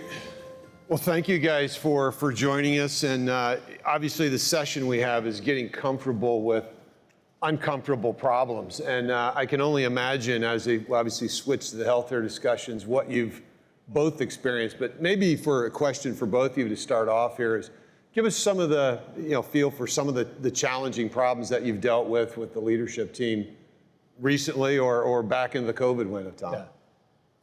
Well, there are so many problems that we're dealing with on a daily basis, just given the nature of our work. We provide care in more than 275 locations, 24/7, for millions of people. All of them are coming with hopes that we'll be able to reduce their suffering and find a cure. So there is no shortage of challenges, but probably one of the that I would like to highlight that occurred relatively recently was a challenge for our organization in detecting patients early on who have bloodstream infection. We call the term is sepsis. Bloodstream infection can kill a person very, very quickly. The problem is that the presenting signs, the presenting symptoms, often very subtle. However, if there is any delay in diagnosis, literally, if it's a delay in a few hours, that can mean a difference between a life and death. And that's something that we engaged with as a team. Yeah, so when we face a tough problem like sepsis, an uncomfortable problem, not saving as many lives as we believe we could or should, we use lean tools to really break down that problem into its parts and focus on the process that's failing rather than the people. And for sepsis, our teams used an A3. It's a lean tool to really get to the root cause and change that process to make sure we're detecting the infection earlier and getting the antibiotics to the patients much, much more quickly. And as a result of that work over the last year, our team has saved over 500 additional lives. In healthcare, really, there are no easy problems left. They're all tough and they're all uncomfortable. And what we found with the lean methods is they give our caregivers really the courage and the confidence to be willing to talk about them and face them because they know they're going to be able to solve them. And that's really helped us tremendously with sepsis and a variety of other very uncomfortable problems. So thanks for sharing that example. And obviously, it's such a big challenge for around the world, that topic. Lisa, I'm kind of curious, your title's Chief Improvement Officer. It's a great title, by the way. Thank you. And you started out your career in what we would normally think of more traditional way of taking care of patients and that attribute in different focus areas. But you moved into this area. I'm kind of curious, could you maybe share your journey? And then how did you begin fundamentally your lean journey as a clinician and thinking more broadly about health systems? Good question. Tom gets credit for the title, but I do like it. I think like many people, I became a doctor because I wanted to make a difference. I grew up in rural southeastern Ohio, and healthcare was a luxury that many families, including my own, didn't always have. I graduated from a small school, and a few days after we graduated, one of us, Jamie, died of complications of a procedure that I now know he never should have had. And a few weeks later, the doctor who did it called Jamie's parents to apologize. He said he couldn't live with himself for hiding the error. I wanted to change that. So I became a doctor, and I came to the Cleveland Clinic to practice. And I very quickly got pulled into problems in the laboratory, process problems. And there I found other people using lean to solve process problems. And I was struck. I loved it, all of it. As a doctor, I can only help maybe 40 or 50 people a day. But with lean, I saw the opportunity to help thousands, maybe even millions, because we could make things better for the patients at the same time, elevating and respecting and empowering the worker. And the worker was who I identified with. The worker was who the people I grew up with and the people I loved were. And so suddenly I could do both things with one philosophy, and I couldn't look away from that. And I realized that if we could actually learn and share with others like we're able to do today, thank you, Larry, we could really change the world. And I was just incredibly fortunate to be in an organization like the Cleveland Clinic, where I have leaders like Tom who really give me the opportunity to still practice medicine. I still sign out one day a week and be a part of this work. That's great. And maybe, Tom, switching to you, obviously is leading one of the larger healthcare systems, not just the US, but obviously a global footprint. How do you think about continuous improvement? Obviously, this isn't new to be in healthcare to try to get better, but how did the lean journey come about, and how do you think about it in the sector, but also within the clinic? Well, the lean journey has been integral part of Cleveland Clinic's history now, a little over 100 years. From the very beginning, actually before these terms lean were even known, we spoke a lot about the culture and the tools in order to make the organization better, to create an improvement that we would like to do at a larger scale. One of the tools is Gemba. We spoke a little bit about Dara's experiences, Jim experiences, and so on. For us at the Cleveland Clinic, Gemba has been an integral part of our culture from the very beginning. We have more than 6,500 physicians. Each of them practice still, regardless of their managerial position. So there's an expectation that all of our leaders will continue to do the work that their teams are doing themselves every day. So that really never really separates the management of the organization from the front line, people who really care for patients. And the other thing about the culture, it's really important. It's kind of impossible to lead the organization without really having what you call a street credibility. You have to really prove to your colleagues that you're really, really good at that core job before you can really ascend to lead the people. Dictum doesn't work.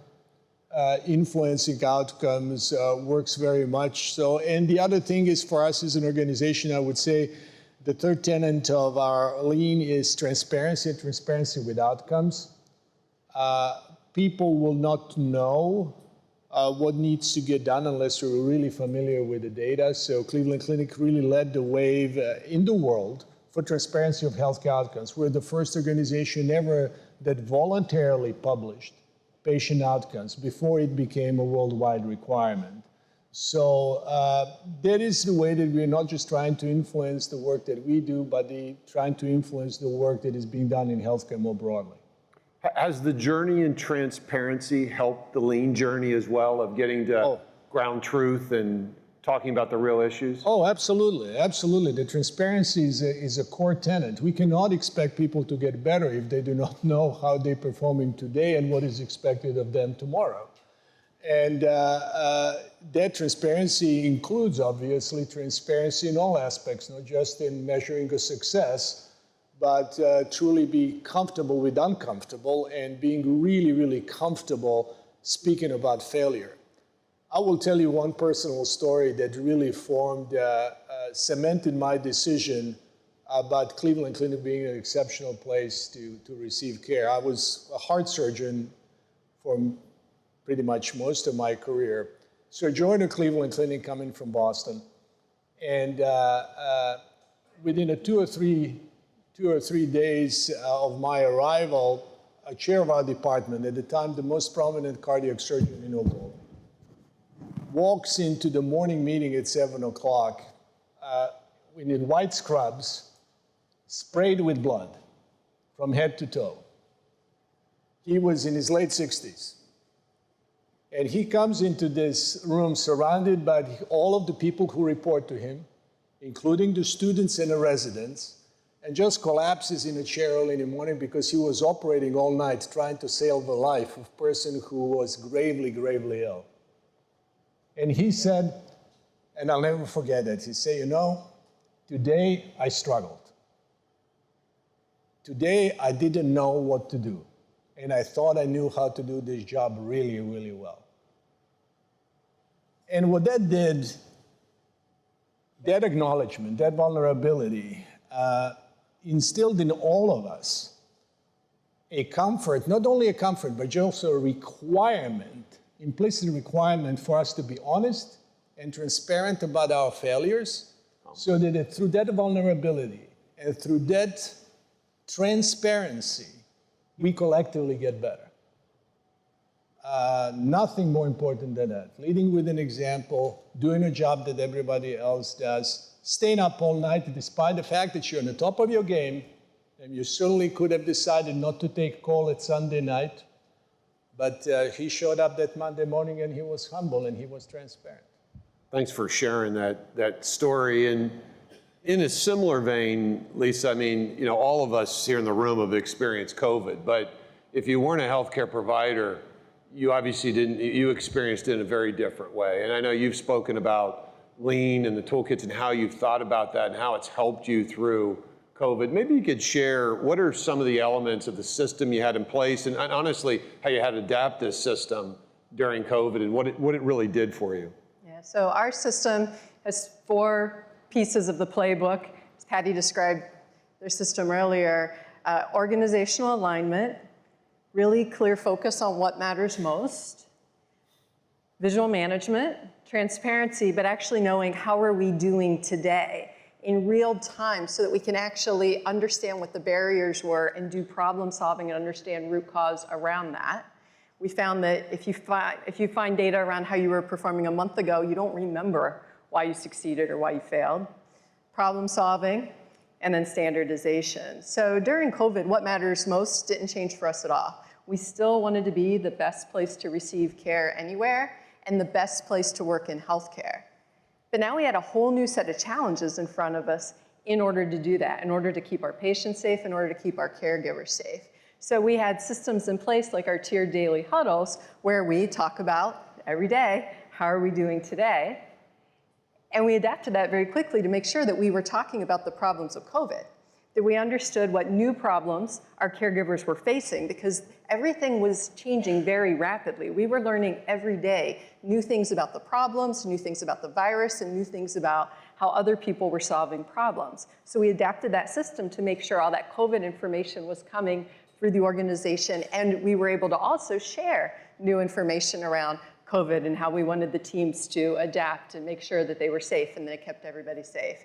And then the third piece was problem solving, and that's probably the one that is most notable to speak of. We now had these massive problems that we didn't know how to solve in a very short time frame to solve them. One great example is we needed to create a way to test all these people who were very scared that they had COVID while we kept them and our patients safe. So we developed a drive-through testing center. We stood it up within 4 days, and within 3 days, the next 3, we quadrupled the number of patients we could serve an hour. Over the course of the year, we tested over 300,000 patients in that parking garage outside, and we created standard work so we could share it with other locations across our system and with other healthcare providers. So that capability that was in place in the organization really became an enormous lever for us to respond quickly to this whole new set of problems we faced in, again, delivering on what mattered most.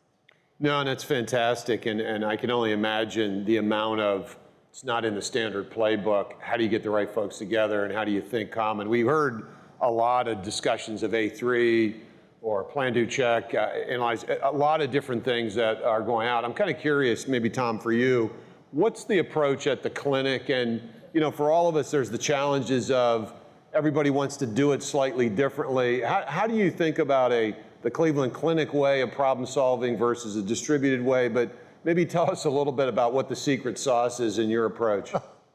Well, secret sauce is obviously spoke a little bit about a culture through the example that I shared with all of you, but then there is the other part of our secret sauce about really getting better every day is the way that we go about our day-to-day business.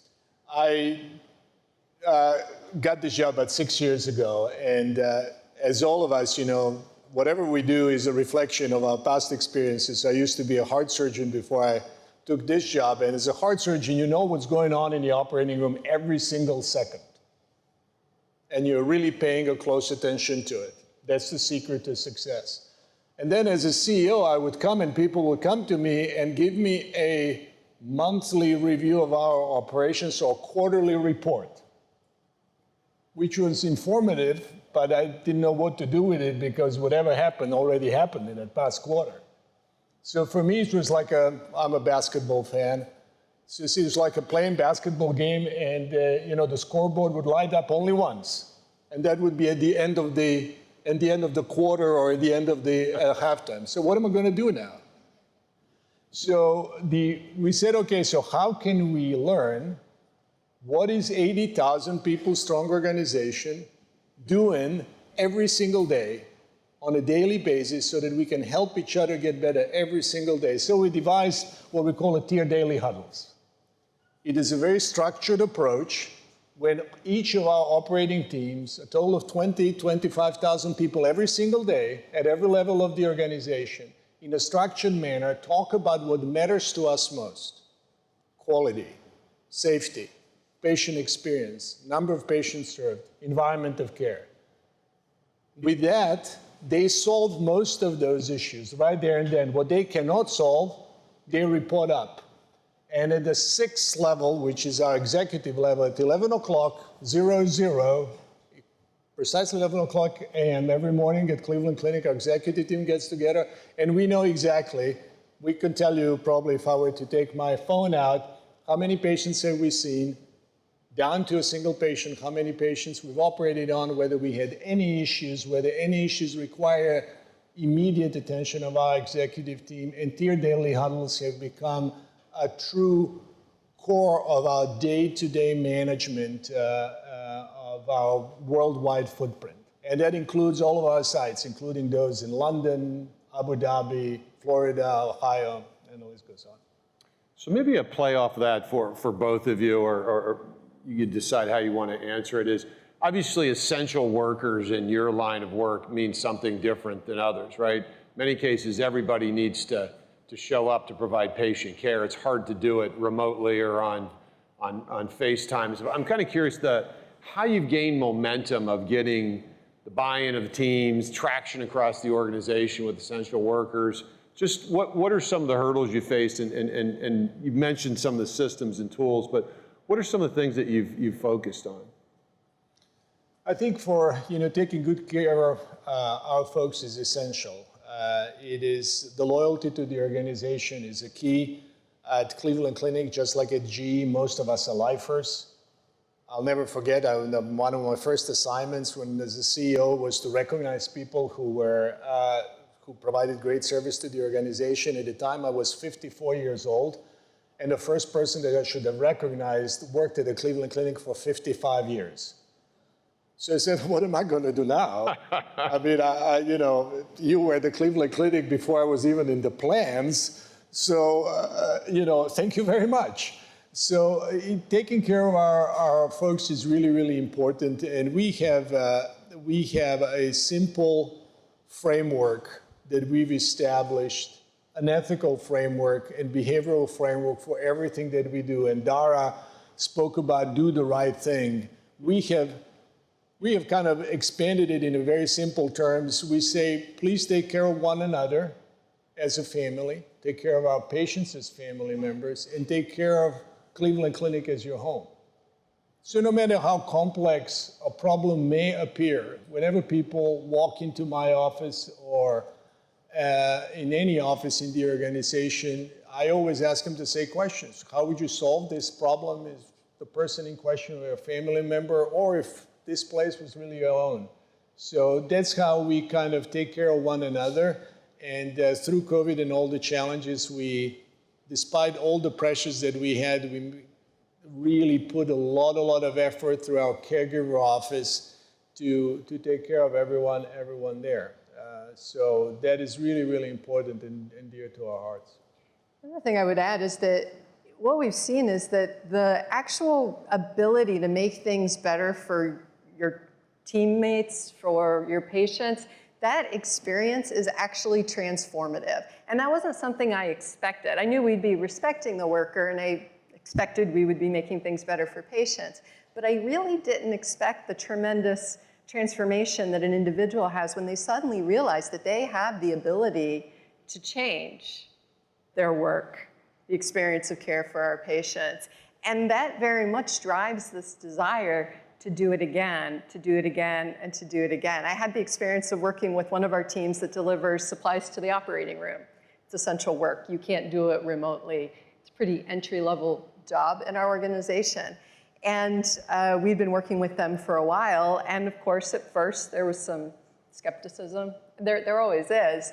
But in time, they got more and more excited as they saw how they were able to improve their work. And other teams started coming to them to ask how to do 5S in their workspace or improve their process. And one actually got a caregiver award for being willing to help another team improve their work. And I went down to visit them with one of our physician leaders, Bob Wiley, and he was asking them what was different now. Why were they able to deliver so much better now? And they'd solved these problems that they had faced so long. And I remember very clearly one of the caregivers, her name was Deb, she said, Dr. Wiley, we've always had it in us. You've unleashed it. It's there. We're just unleashing it. We're giving them a few concepts to make it easier for them to do what they always wanted to do in the first place. And it sounds like you guys do a great job of creating a flywheel effect of sharing ideas throughout the clinic in different areas, which is infectious and catches on for best practice sharing. Just maybe in our final minutes for each of you, kind of we started out with getting comfortable with uncomfortable problems. And in the spirit of we're all here to learn from each other, if you were to give us some advice each of one concrete thing that you think we ought to each take back that could, to our work of different areas that would help us improve, what would you share with us? I would stick to the process of tiered daily huddles that I just described, and just would expand a little bit. Tiered daily huddles when teams at every tier of the organization get together in a structured way, talk about their daily work and what's ahead of them and what's important is really, really important. The temptation is at the executive level to say, well, why do we need to get 20,000 people through this process every single day? You can get data digitally. And the purpose of all of this is not so much that we learn how many surgeries we've done this day. The purpose of this entire process is to mobilize the entire organization or on the things that matter for, in this case, for patient care or for your business. Of course, we can get the data digitally, but that would defeat the purpose. The other reason why this is important is because you can then lay on top of it, once you establish that cadence, and that becomes, so to say, your engagement tool, becomes your operational tool, you can layer on top of it whatever you think is a challenge for your large organization for any given period of time. For example, we had COVID, so we were measuring for a certain number of times how many patients we have with COVID, how many caregivers we had COVID. Then there was a staffing problem. So at a certain period of time, we didn't know whether we have enough beds to take care of patients. And once those problems were solved, we removed them from that framework. But you have a framework that you can use for any and every problem in the organization, and not just by dictating, but engaging tens of thousands of people in a really constructive way every single day. So if I were to say one thing that has transformed the way that we go about our business would be Tier Daily Huddles. Lisa, maybe the last word on your advice for all of us. Yeah, don't overprocess it. I talk to teams and leaders who want to take 6 months to design their tiered daily huddle system. Don't make it better in a meeting room with a plan. Make it better by practicing it. Schedule your 15 minutes for tomorrow, today, and shift the statement that we want you to embrace problems as opportunities to a reality. And I want to talk about them tomorrow morning at 10 o'clock for 15 minutes. And we're going to talk about how things are going and what's working well and what's getting in the way. Make it very real and practical, and then continuously improve it. Don't wait for it to be perfect, because it's never going to be. You have to practice to really make it effective and work for your organization. Tom and Lisa, thank you very, very much for a great conversation. Appreciate it. Thank you. Thank you very much. He's one of the most decorated NBA players in history, winning consecutive MVP Player Awards in 2019 and 2020. He also was named the 2020 NBA Defensive Player of the Year, becoming only the third player after Michael Jordan and Hakeem Olajuwon to win both the MVP and Defensive Awards in the same season. Giannis Antetokounmpo plays for the NBA's Milwaukee Bucks, and in 2021 led the team to their first NBA championship in 50 years, and also named Finals MVP. He is widely regarded as one of the greatest power forwards and one of the greatest European players of all time because of his size, speed, strength, and ball handling skills, coupled with an intense continuous improvement mindset. Antetokounmpo and his family started a foundation focused on sustainable social change that invests in local nonprofits and change makers in Greece, Nigeria, and the United States. Let's welcome Giannis Antetokounmpo to the stage.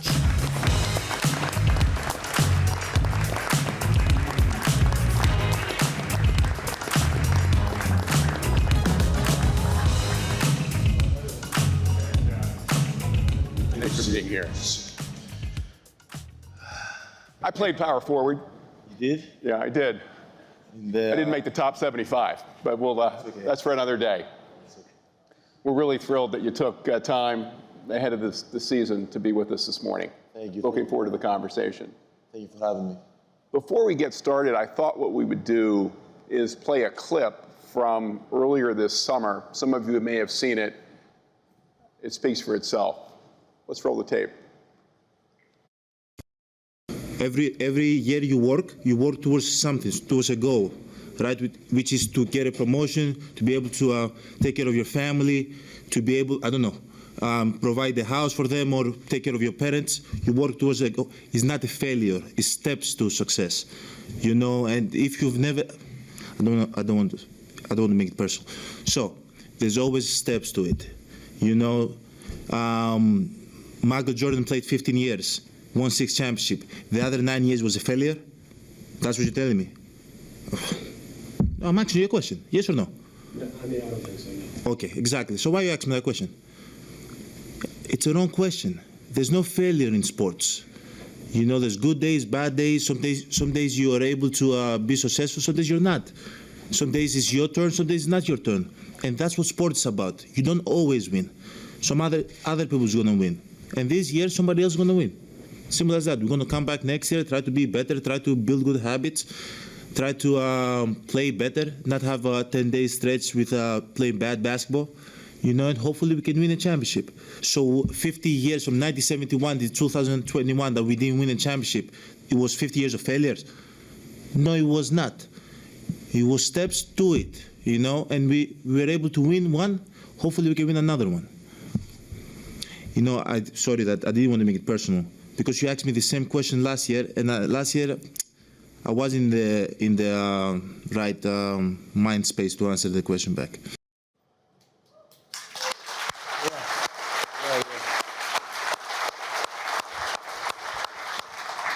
Giannis, I know that was at a tough emotional moment. You just had been knocked out of the playoffs.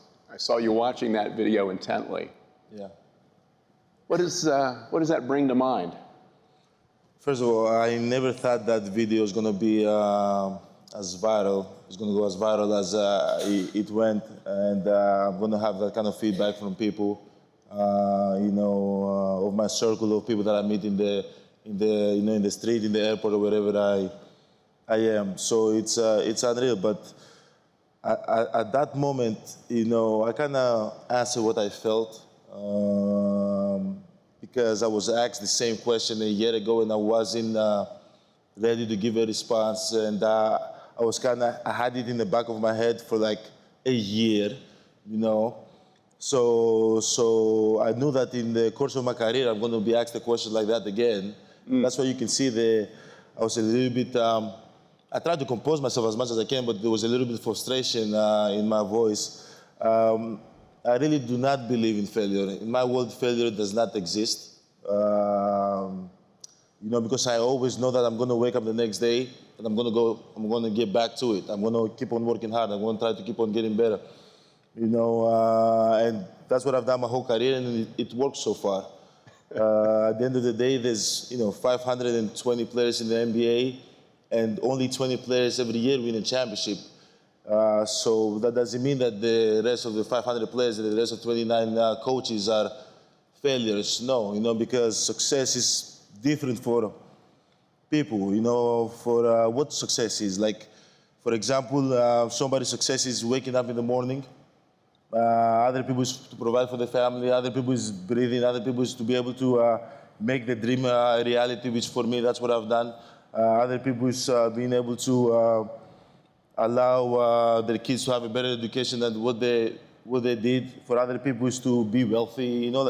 There's so many different ways. You cannot define. There's so many different ways you can talk about success. But for me, I know that as long as I don't give up, as long as I keep on waking every single day, even the days that I don't want to do it, I'm disciplined enough to keep on going and trying to win a championship, which that's my ultimate goal.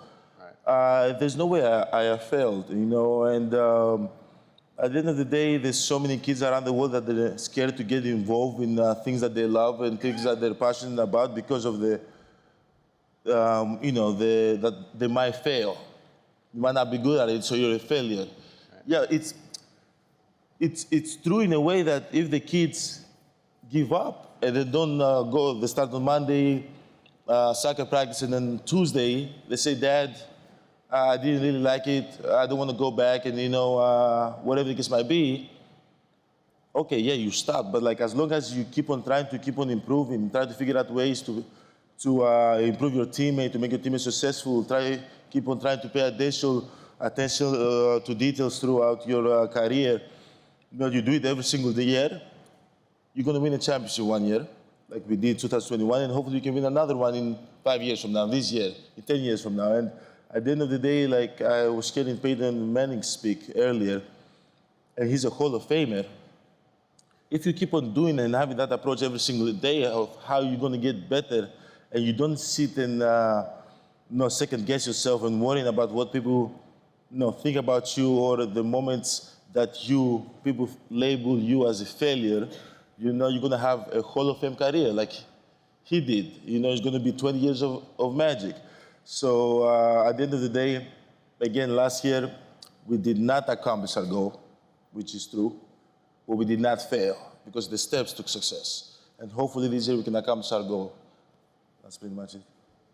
Well, I saw that. I think it was that night or the morning after. I was so impressed, not only with your composure, but what you said and how you delivered it in such a high-intensity moment. I thought to myself, if we could have Giannis join us, he'd be a perfect fit for the lean mindset. You embody so much of what Carol was talking about earlier in terms of the growth mindset. You mentioned you got a little bit of feedback. Yes. People in airports, I'm sure your teammates, the Bucks organization. Tell us a little bit more about the feedback you got, because this isn't necessarily the view that I'm sure everybody has about the Bucks season last year. I think everybody liked the interview and liked what I said, and I kind of saw it, you know, as a sport moment, but I didn't understand that this relates to everybody in life, no matter what they're doing, their profession. So, like, whenever I see people in, like, walking through the airport when I came to New York, people mention that interview. Like, really? Yeah. And for me, it was a moment that I spoke what I felt, my heart, you know. And I'm happy that it was able to impact and inspire people around the world. I'm happy that you caught your eye and you invited me here today to hear from all these leaders and also educate myself and get smarter on things. So it's, you know, it kind of allows me to keep on moving forward and keep on speaking my heart and keep on speaking my mind, you know, because I might say something that might inspire many more people. So that's kind of the feedback. It was a good feedback. Good. Well, don't stop. You inspired me, and I'm sure many others who saw it then or saw it just here over the last few minutes. Any other reflections today, Giannis, relative to last season? I mean, that was a moment that you captured right there hours after the game. But as you look back now, any different perspectives? No, I wouldn't change one thing. I feel like in the moments that I've not accomplished the goal in my lowest moment of my career, I've got the best version of myself. Like, I've learned from them so much. Yeah. And I'm happy that things like that happen because I wouldn't be who I am today if I didn't have the childhood I had. I wouldn't be in an MVP if people did not believe and I wasn't the player that I am today, or I didn't have down moments that I kind of second guess myself. Like, I wouldn't be a champion if in 2020, when we played in the playoffs, we had in last in the series. Like, in all those moments that I was facing adversity, I kind of excel. I kind of learn from it. So I don't regret nothing. I love that moment happened because it gave me like a different perspective, you know, of life moving forward. Because also not only people learn from that clip, I learn from that clip when I go back and see it. So no, I'm in a good place. You know, I'm happy. I'm motivated. I'm humble. I'm hungry. I want to go out there and make my teammates great, and hopefully I can bring another championship in the Milwaukee Bucks organization. Giannis, in the video you mentioned that you weren't in the same headspace a year ago. You might not have shared those comments in the way that you did. Tell us a little bit about what's changed 12 months on for you. I think I was more mature. I got over myself. I kind of reflect in the moment that the reporter, a similar reporter, asked me a question after the Boston series in the playoffs that we lost, and I was just thinking about it. I'm like, did he just call me a failure because I didn't win a basketball game, or did he call all my hard work and sacrifice and moments that I leave my family behind and my teammates' hard work and all the habits we've built throughout the year, all the games we won, all the little battles we won, all the mental work that I put behind the game of basketball, like a failure. And so I was thinking about it all year. And then, obviously, we went again and we lost from Miami. And he asked me the same question, and I was able to articulate what I was feeling in that clip that you saw better. So a good bit of reflection. Yes. Over the course of that year, over the course of that season. Have you been able to shape the Bucks organization to think about success and failure, winning, losing in the same way, or is this really largely Giannis's view? No, I think when I got with the Bucks, I was 18 years old. I was a skinny kid from Greece. Did not know what the future had for me, but I knew two things. I'm going to work hard. I'm going to lead by example. I'm going to under promise and overachieve, over deliver. Every single day, I'm not a guy that loves to talk about things that I want to accomplish, because I don't tag the game. I play the game.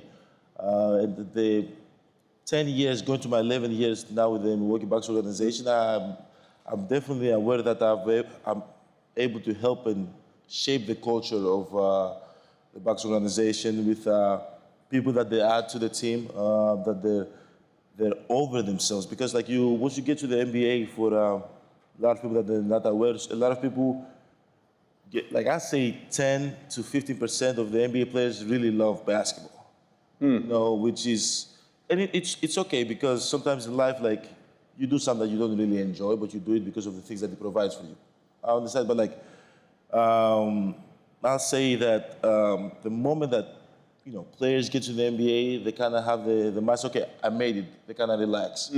Or other players get to the NBA, you get that first big check, and you take care of your family, you're happy about it, and you want the next check. You get motivated by money. For me, it's totally different. I'm motivated by greatness. I'm motivated by continuously improving. I'm totally in this third set of NBA players that no matter how good they are or how many years they've been in the league, they never get over themselves. It's all about them. So I realized quick, as I was leading my team, that I had to get over myself. It wasn't about me, it was about them. It's how can I get the best version of themselves. Earlier in my career, I was not a vocal leader. I was more of a guy that I lead by example. And I got my hand dirty, and hopefully I can gain the trust of my teammates and able to follow me. But as I got older, I realized that my voice is powerful. I've gained the respect. I'm able to talk to them and touch them in a way that can motivate them, and I expect a certain, not necessarily them to perform, but I want them for people in the Bucks organization to work as hard as I work, and I keep them accountable in that. The same way goes vice versa. They keep me accountable to my work. But as I was saying earlier in my career, I had to figure out a way to get over myself. And the moment when you're a leader and the head of the snake, it's over themselves and is the most humble guy and is the most hardworking guy, everybody falls in line. Now also, when they fall in line, you always have to kind of carry yourself in a way that they know they can always rely on you. They know that my door is always open for them to come in and ask me questions about my life. My house is always open for them to come and have a dinner with me and my family. When I'm in the practice facility around my teammates or at the games, they always feel comfortable to open themselves up to me. So win or lose, when you carry yourself that way, and in winnings, when you win, it's good. So what happens when you lose, right? So as a leader, again, you have to keep your head high. You know, you have to keep on carrying yourself in the same way because there's so many ups and downs in life. There's so many ups and downs in sport. You cannot be an up and down person. You know, so when they see me, when we win, I'm happy and I'm cheering and I'm laughing, you know. And when we lose, I'm grumpy and I'm pissed and I'm all that. That does not help with their confidence at all. So I kind of stay level-headed throughout the whole season, which as a leader, as I said, it's going to be up and down season. Sometimes I don't want to. I want to go off, but I can't because I know the moment I do that, I'm going to lose the train. I'm going to lose my teammates. And I know how important in order for Bucks organization, same way the corporate world, it's important for your teammates to be on the same page for you to be successful. You know, we call MVPs, championship, defense player of the year. I couldn't accomplish those goals if my teammates wasn't the best version of themselves, if we did not win 60, 65 games, if we didn't have the best record in the league for many years, if we didn't go and play great basketball in the playoff. So, as I said, I gotta stay level-headed as much as I can, and always I'm open. I'm open to my teammates to have the conversation. I always want my teammates to feel like they can rely on me whenever they need something in basketball, on the court and off the court. Giannis, you also mentioned in the video habits, the habits that you have today individually, the team, and perhaps the habits that need to be changed or improved getting ready for the next season. Can you share with us anything in particular from a habits perspective that you or the team have put an emphasis on here? I'll say this. Personally, for me, it's my approach to the game. I always try to stay as disciplined as I can. I had this story that I want to share that from years ago, 2016, I was young, I was 21 years old, and I was working out with my brother. And there was just a back and forth with me and my coach of how I think I should, you know, address a situation on the court. And for me, I'm very, you know, I'm not going to say stubborn, but I'm very like, you know, stubborn, okay? Stubborn. but a lot of us are, I suspect, here in the audience. My biggest strength in life is that I'm stubborn, and my biggest weakness in life is that I'm stubborn. You know, but my brother, my older brother, Nas told me, he said, after we were done having the conversation with the coach, we were in the ride back home, and I was talking to him, and he said to me, Giannis, what you did today was not wrong, but I think you have to think about like a player that's trying to make the team. You got to think about like the last player on the team, you know, because me, I couldn't have the conversation, that back and forth. I don't have the luxury to have the conversation back and forth with my coach. And I was thinking about it. And then I take notes. I have like my notebook that I take notes, and I wrote it down, and I had it over the years. And what that made me understand is that my approach, I have to think about, not like this Giannis, superstar, best player in the world that everybody talk about. I got to think about, like, I'm the guy that's trying to make the team every single year. And the moment that I feel that way, and I carry myself that way, my teammates see that, and it's easier for them to follow me. Right. It's easier for them to adapt and kind of fall in line with what me, the Bucks organization, we're trying to kind of, the way we're trying to lead. Right. But again, to go back and answer the other part of your question is that, for me, it's always about keep on improving. I always try to improve as much as I can. And my teammates know throughout the regular season or throughout the playoffs, we just keep on worrying about ourselves. It's not about anybody else. It's about how we can be the best version of ourselves and how from every game we can take the good, take the bad, keep the good, try to improve the bad, or eliminate the bad in order for us to be better the next game. And throughout the regular season, we build good habits, and you hope that you're in the position when it matters the most in the playoffs, Right. that you're able to execute in the best of your ability. But you do that for 82 games, you've built so much of, how can I say, confidence, because we've prepared as a team.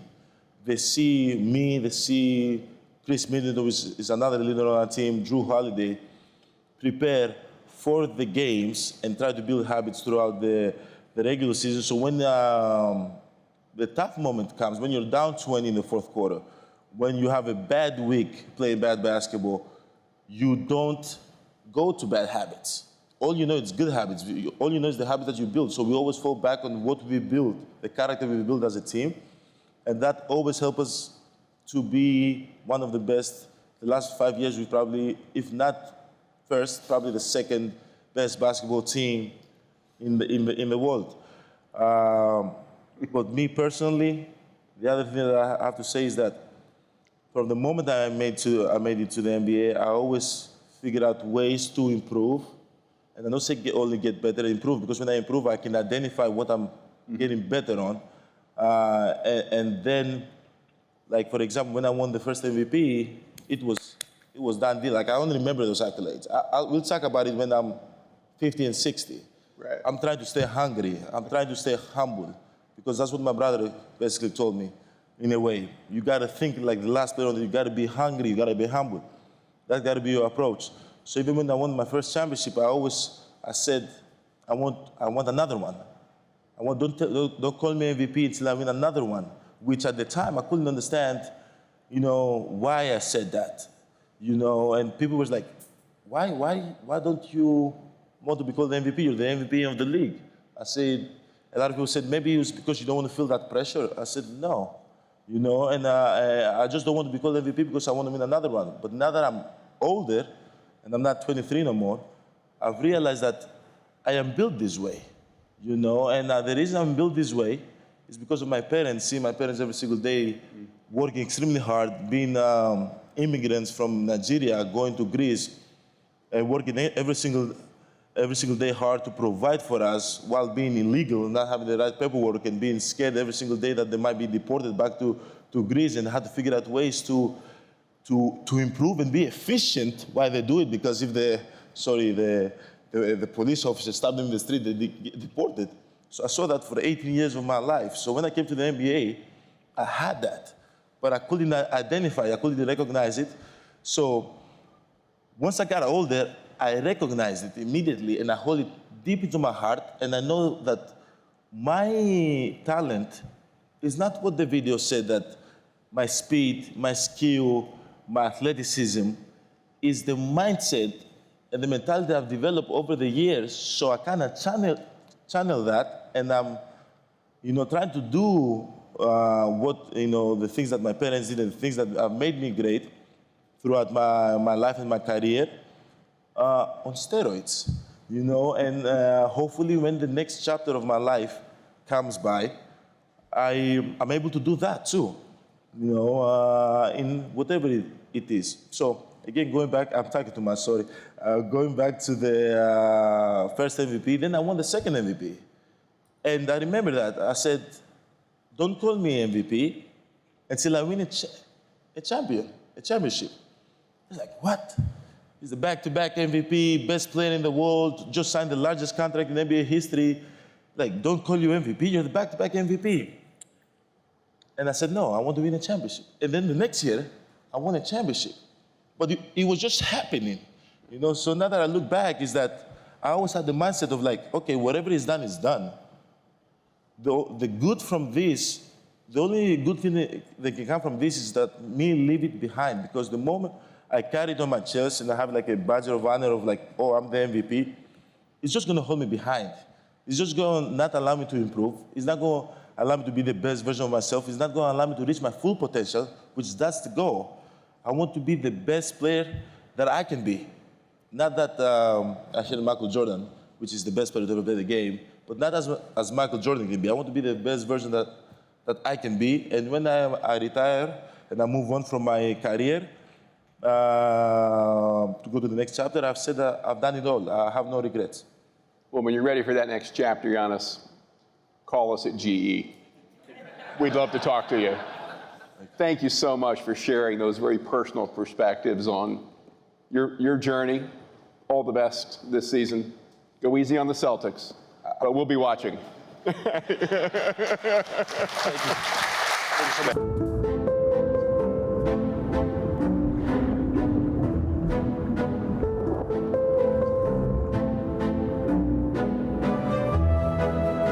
Love of food, a passion for filmmaking, David Gelb set out to make a film about the craft of sushi, but ended up telling a personal story about a father and son, a way of life, learning to love your work and achieving an emotional connection.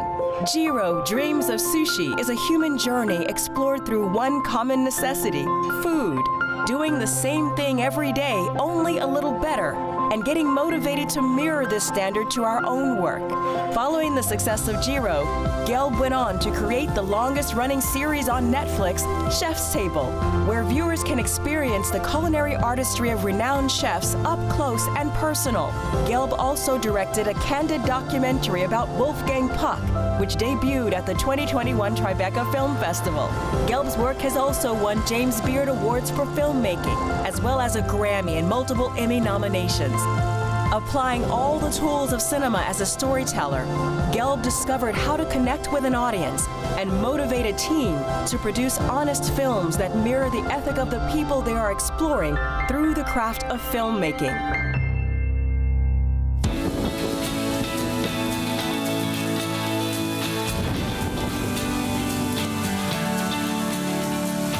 An innovator in both the kitchen and in the restaurant industry, he introduced the term celebrity chef to the lexicon of modern culture, and in many ways is the founder of modern cuisine in America. He pulled the veil back from the kitchen and brought the customers right in.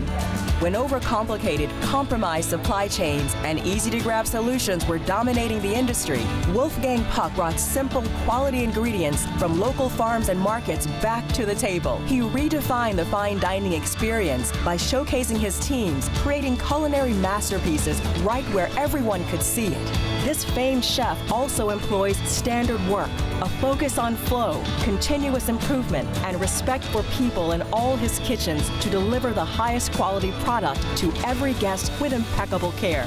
Getting where you want to go, persistence in the face of opposition, redefining your potential, and then exceeding it. Please welcome Wolfgang Puck and David Gelb to the stage.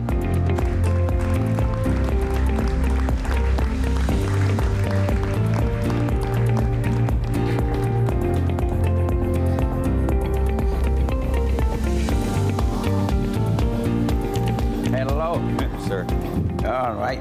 Okay. Thank you so much. Thank you so much. And thank you to Larry for having us with this incredible group of thought leaders in the beauty and glow of this underwater cave. It's really beautiful, and I really like it. It wasn't bad what you filmed either. Exactly. So Wolfgang, you know, first I want to give you a round of applause from all of us for the beautiful lunch. Thank you so much. Thank you. Today. You know, it's not about me. I have a great team. Eric and Gary and Michael and all these amazing people who work with me for so many years. And one of our main causes of our success is maybe I have people with me for so many years. You know, Eric is with me since he was a little kid. I introduced him to his first wife. So I did a lot of things, and they are still with me. So loyalty is an important part. Yeah. Can you tell us a little bit about, you know, what we experienced in the process in which you work with your team to produce this delicious food? Well, I think our process, or my process, is really a way, how do I gonna select the people who work with me? How do I gonna keep them with me? And how I see them grow, because growth in a person is the most important part for me. As for the food, I think for me, the procurement is the most important part. Where do we gonna get the best ingredients? So to me, anything cheap doesn't mean anything if it's not good. We are not working and saying, okay, I have to spend that much money to make the food cost or to get somebody a bonus. I tell every chef in our restaurants, you buy the best ingredients and don't effing it up. So that's the main thing. And some of them still arrive to that. But to me, failure is not, I don't want to punish somebody for failure. I punish somebody if they don't do, or they're lazy, they don't work. So I think after the procurement, obviously, we get this amazing food, and then we have to think, who are our customers? Who are we going to cook the food for? You know, we have restaurants all over the world. If I'm in Riyadh, I cannot serve them a steak medium rare, even if it's the best one, because they don't eat meat which is big in the inside. So I have to look, who is my customer?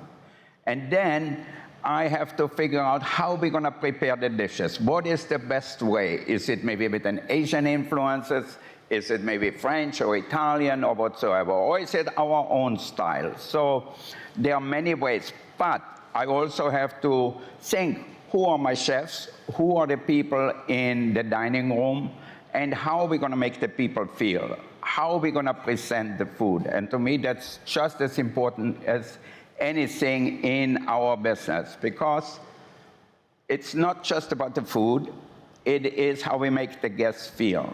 And you know, when people ask me, Wolfgang, what are you the most proud of in all these years I'm cooking? And I said, you know, it's really longevity. And Spago is open for 43 years.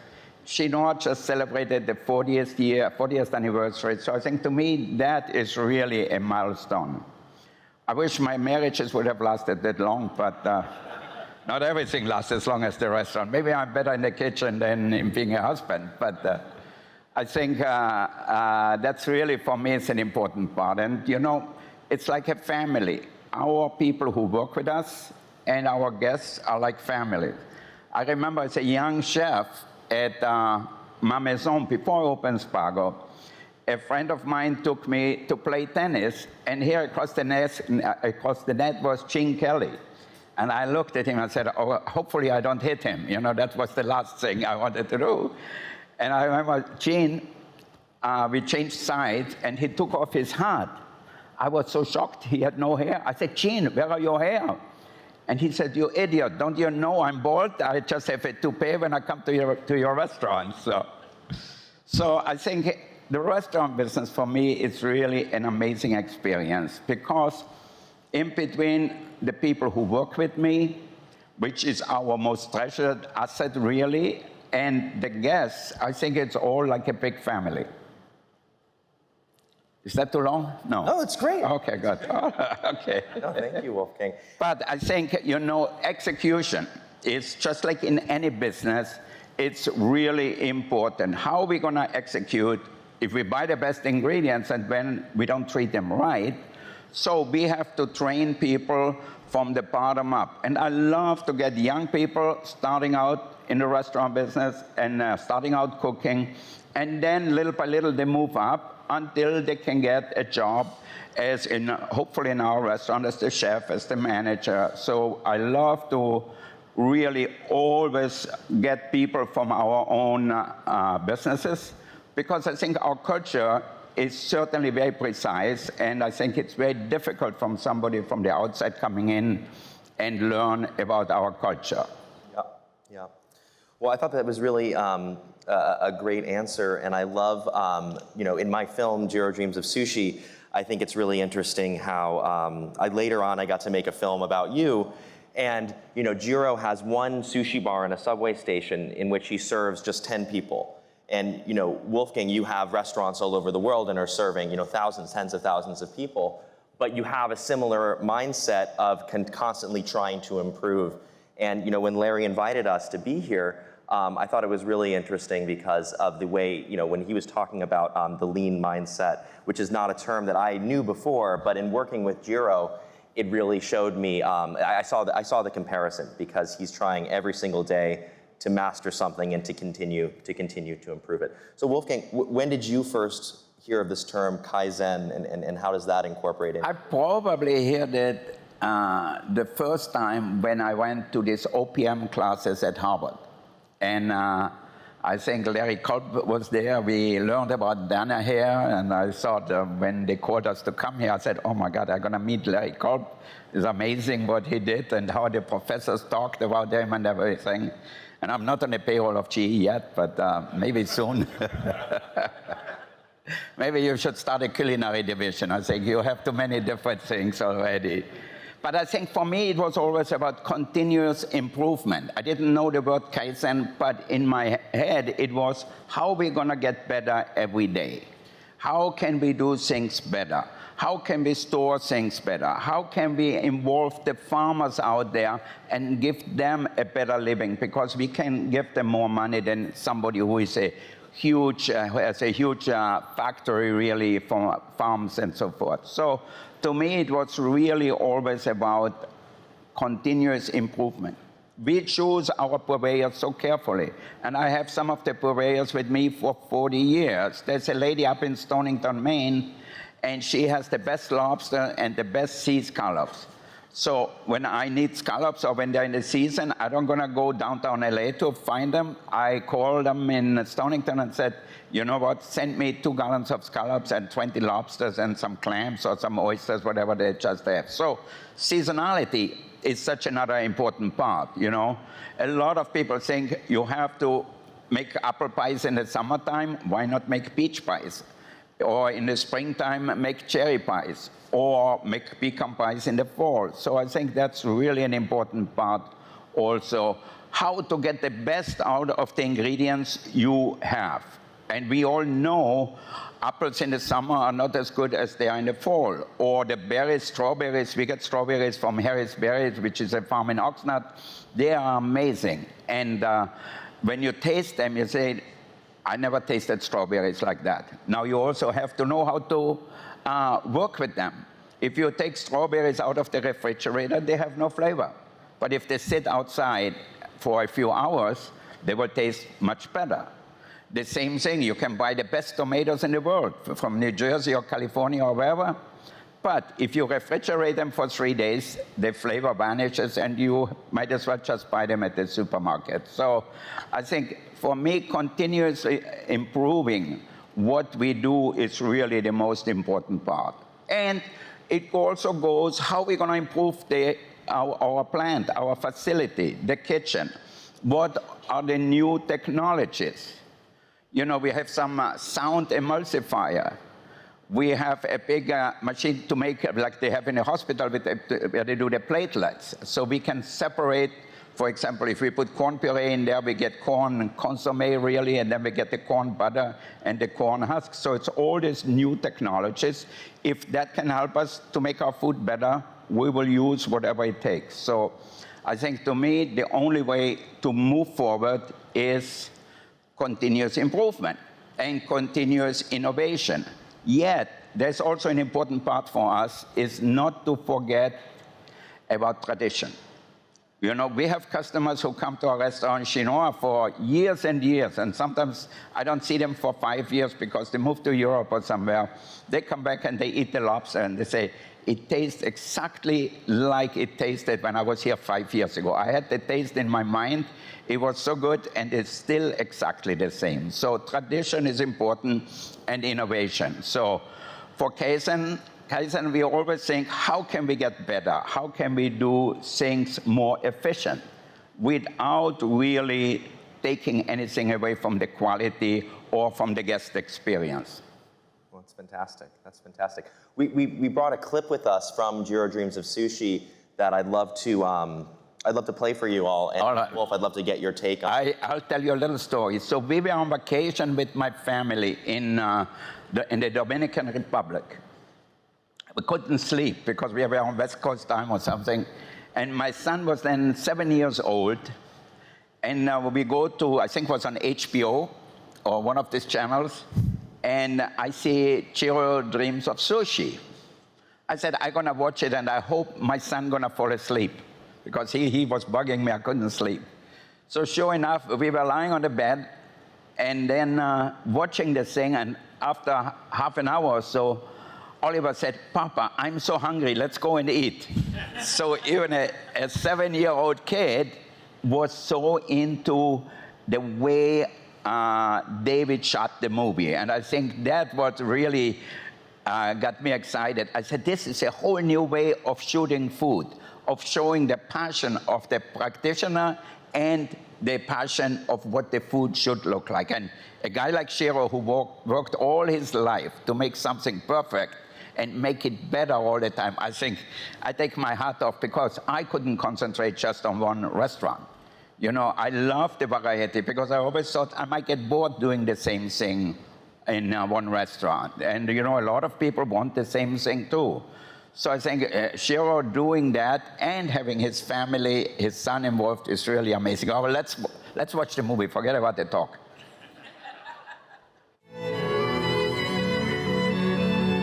で自分たちでも例えばお寿司を作ってやってるだけどまだあるんだろうまだあるんだろうって上を見るわけでしょということはまだ上に何かがあるっていうことそこまで頂上まで行けば完璧かもわかんないけどじゃあこの頂上はどこかっていうとわかんないわけですよ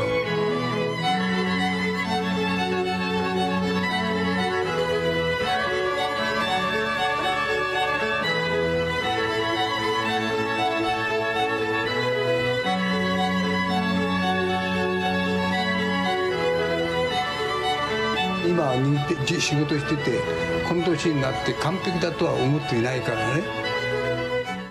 All right. Thank you, Wolfgang. You know, I'm so moved by your story, and you know, thank you for that. And I think that one of my favorite parts about that clip, and I think that's something that we can all kind of learn from, is that you know, even though Jiro is widely regarded as the greatest sushi chef, you know, he admits that perfection is something he strives for. But it's not something that he ever believes that he can attain, nor can anyone, because you know what is perfection more than an idea. And so I guess you know, Wolfgang, I want to ask you about you know what is your pursuit as you move forward in your restaurants, and what are you striving for? Well, I think we all strive to get better. You know, how can we do things better in many different ways? The restaurant business is a very difficult business because you use so many perishables. You know, they stay 1 day, 2 days, and then you can't serve it anymore. So how to buy things better, how to get things in our refrigeration or not refrigeration, store them better. And then I think we get a lot of help how to make the business side better, because we can't forget we are in the restaurant business. So I was recently down in Orlando, and I talked with somebody from 7 Rooms, and I said, you know, we have to help the chef and the manager to run the business better, so that way they can actually see what their budget is. Obviously it's easy, but what actually the results are against the budget, so that way they know if they have too many people, too much labor cost, or they have too many, too high of a food cost or liquor cost or whatever it is, because the margins are very small. So I think we try really to manage the restaurant. You know, great food is great, and I know many great chefs who went bankrupt, who had to close their restaurant because they didn't run it as a business, you know. And to me, that's just as important. And I tell the managers and the chef, yes, we have to be creative. Let's take care of the customers because they pay the bills. But we have to run it as a serious business. And a lot of young people like me who started the restaurant cooking when I was 14, I never went to high school or to college. So my mother told me when I left my home at 14, she said, you know, Wolfgang, in life, if you make more money than you spend, you will be okay. So I still try to do the same thing. And you know, as you're trying to move your team forward, how do you navigate the challenge of your team getting stuck or getting kind of trapped in a pattern, and how do you move on? How do you move your team forward? Well, we moved the team forward, all of our chefs, because I don't mind if somebody makes a mistake. I don't mind if something is a failure, as long as they own up to it and says, I'm going to do it again. And to me, that really helps everybody to be more inventive, to take more chances, to take more risks, so we are not at the same level all the time. So I think our whole company is based on tradition and innovation. So we have to move forward. And if it's not just the food, like at Spargo, the restaurant is doing really well. I closed it and we remodeled. And people ask me, why you're remodeling it? I said, I don't gonna remodel when business goes down. We're gonna do it when we are on top. So that way we can spend the money, we have the money, we can borrow the money. Once business goes down, it's very difficult to change. So I always try to do it when we are at the top level. But for me, the most important thing is the people. It's our most important asset, and we pay people well, and I think I want people to stay with me, and we run it like a family business. And I'm lucky to say that my son Byron is working with me now too. He's 28 years old. He went to Cornell. He got a much better education than me. He's still a little behind in cooking, but he worked in some of the greatest restaurants in France and Austria and everything. So my dream is really not about sushi alone. My dream is to keep the business in the family. Yeah, I think that one of the things that I admire about your kind of enterprise the most is the team that you've built. And one of the hardest transitions for me going from from Jiro Dreams of Sushi to my show Chef's Table on Netflix. Which, when there's a new show coming up, what happened? We have a bunch of new seasons that we're shooting right now. Oh, okay. We're happy to be the longest running show on all of Netflix, and I'm grateful for that. And it all is because of the team. And that was the hardest transition, working with a tiny team on Jiro Dreams of Sushi to empowering team members and learning to trust them, giving them the space to take swings, that it's okay if they're gonna fail because we'll be there to help them get back on track. And I think that's really important. And that's a big lesson for me. Yeah. And you set a great example for all of us. So thank you. No, I think for me, David Gould of what he does is like Martin Scorsese of what he does, He makes New York gangster movies, you make great food porn, so it's perfect. Thank you. So Wolfgang, can you give us some advice on how you've been able to create an environment where everybody is focused on the same thing, on the same goal? And how do you coach them and to maintain and kind of improve what you're working on, what your standards are? Well, we are all, from the back of the house to the front of the house, we have to be guest-centric. We have to think, what can we do to enhance the experience of our guests? And that, I think, for me, is the most important thing. So we have to work as a team. In the old time, when I was a young chef in France or in Austria, the kitchen was one part and the dining room was another part. And they could not get along. They used to sabotage each other instead of thinking, what can we do to make the guests happy? So now I know if somebody wants something without salt or something, or wants somebody without butter or whatever it is, that's how we're gonna do it. I remember when I was a young chef, I remember one time Warren Cowan used to come with Paul Newman, who I loved because of his race car things and everything and his movies. And Warren asked for a steak well done with baked potatoes. And I told him to go to Laurie's Prime Rib to get that, not here. But now I'm in the business for myself for many years now, 43 years. I think totally different. I said, okay, even I would need a steak well done, but if the guests want it, I will cook it for them. So I was very difficult when I was young, but I mellowed out, I think so. I think we have a couple of minutes. I want to ask you one more question, Wolfgang. And it's something that I love to do when I'm doing interviews because it helps you kind of do my job for me. But in your life story, in all of your journeys, and you've done so much, not only in the craft of cooking, working in the 3-star Michelin restaurants across France when you were young, and then starting this kind of California food revolution of fine ingredients, and then basically revealing the story of the chef behind, in the kitchen. And, Wolfgang created the concept of the open kitchen. Through all of this stuff that you've done, what is the moral of the story for you? What is the lesson? The moral of the story for me is really, I remember 45 years ago, I came to Indianapolis. I worked in Indianapolis, got my first job there and got my green card there. But I went to a club and I went to dance with the girl. It was a slow dance. And then we talked. She asked me, what do you do? I said, I'm a cook, I'm a chef.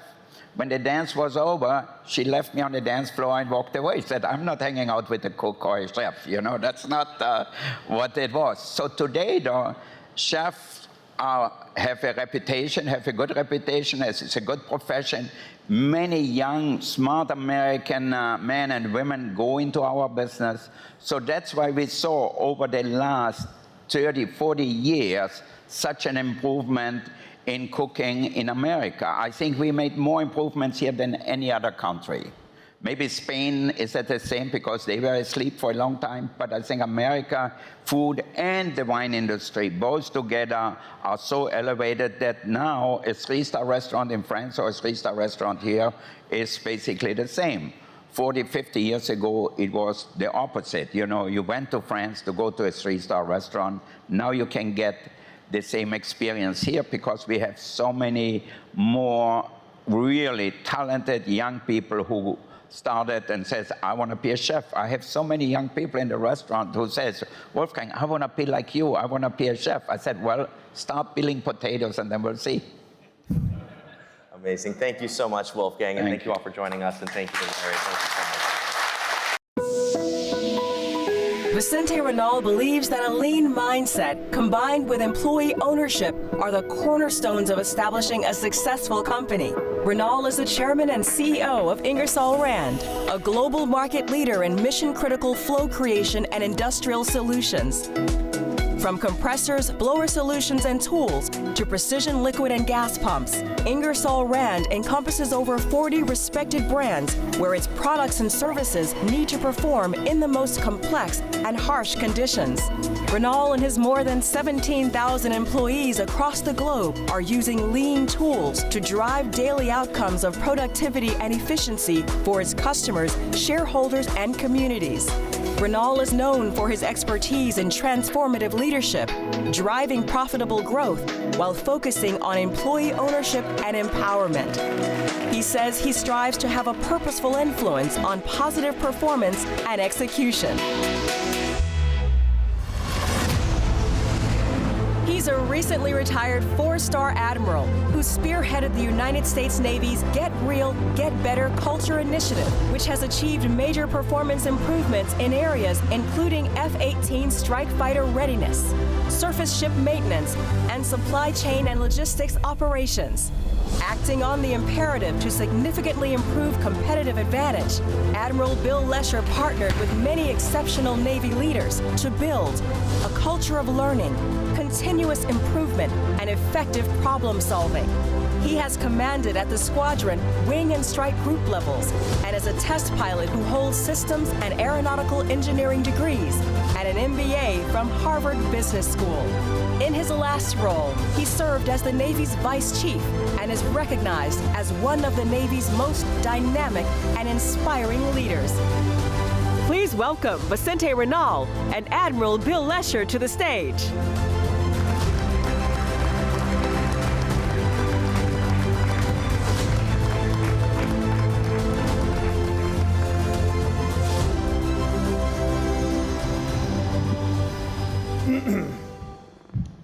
Well, Vicente, it is great to join you today, and I'm really looking forward to learning from your journey and your experience today. You know, as we start, I'd first like to thank Larry and the full GE team, Linda, Whitney, Lauren, for putting together such an amazing day of conversation and learning. I think it's been fun, it's been thought-provoking, which is a great combination. So thank you for that. Vicente? Yeah, no, fully agree with that. Thank you. I appreciate it. It's been a great day so far. Yes, very good. So Vicente and I have the honor of finishing the day strong and bringing us home. And so we thought we would share a bit of our experience on scaling the lean mindset to achieve consistently strong organization and cultural performance. Vicente, I know you've been on this journey for quite some time. So if you could tell us a bit, what laid the foundation for you? And where is Ingersoll Rand in your transformation journey right now? Sure, Bill. So my lean experience really began almost 30 years ago when I was at MIT doing my master's degree. And I got a chance to really work on an initiative that it was called the Lean Aerospace Initiative, which was how do you distill the lean principles that were so prevalent in the automotive industry, known to be a high volume, high mix, and apply that into a low volume, low mix kind of type of industry. And for me, it was a very big awakening on my learning journey through the career. After I finished that and wrote a 300-page thesis that all of you are welcome to read it, and don't be bored with it, but I decided to take a job in the aerospace industry, and really more with the journey of learning more and learning how can I apply. So I went to work for a company called Ally Signal that at the time led by Larry Bossidy, an ex-GE person, that it was transforming that company into what became a very solid compounder. But for me, it was more how to apply lean. So I took a job as an hourly supervisor. So I had 25 hourly workers, and for me, it was the best experience I ever had to be able to create that foundation. That continued to be the lean journey of knowing more, and I tried to go to companies that I could continue to learn, and that's how I landed to work at Danaher and learning from Larry what lean leadership is all about. And that then obviously led me into eventually work at the company that I am today, which we'll talk a little bit more about our transformation here. So yeah. It's been a great journey of just continuous learning, just like you, Bill. Awesome. And I think you and I have spoken a lot about the transformation that you have done at the Navy in terms of that multi-year journey implementing lean, combining with lean problem-solving approaches, teaching, learning, educating, driving that mindset to be very unique. And for me, it was very interesting speaking with you over the past 24 hours. And I think it'll be great if you talk about what triggered the Navy's transformation journey, and how did you experience with the lean mindset and approach that really helped you to get there? Yes, great starting question. I was first exposed to lean from a practitioner perspective a little bit later in life than you were. So I was a mid to senior level leader in the Navy, a squadron commanding officer or wing commodore in the early 2000s, when the Navy first embraced the lean approach to get after weak performance in the production of trained aviators and in aircraft readiness, a proportion of our fleet that was flyable and available. And we embraced in the early 2000s under the sponsorship of two fairly senior admirals, two three-star admirals. And what's noteworthy about that initial exposure to me for lean is A, that it was successful, and B, it did not stick, right? So over a course of a number of years, we achieved significant success, but when those three-star sponsors moved on, and when the Navy's priorities and focus evolved, the global war on terror, that impact was very much diminished, and the lessons were very much diminished.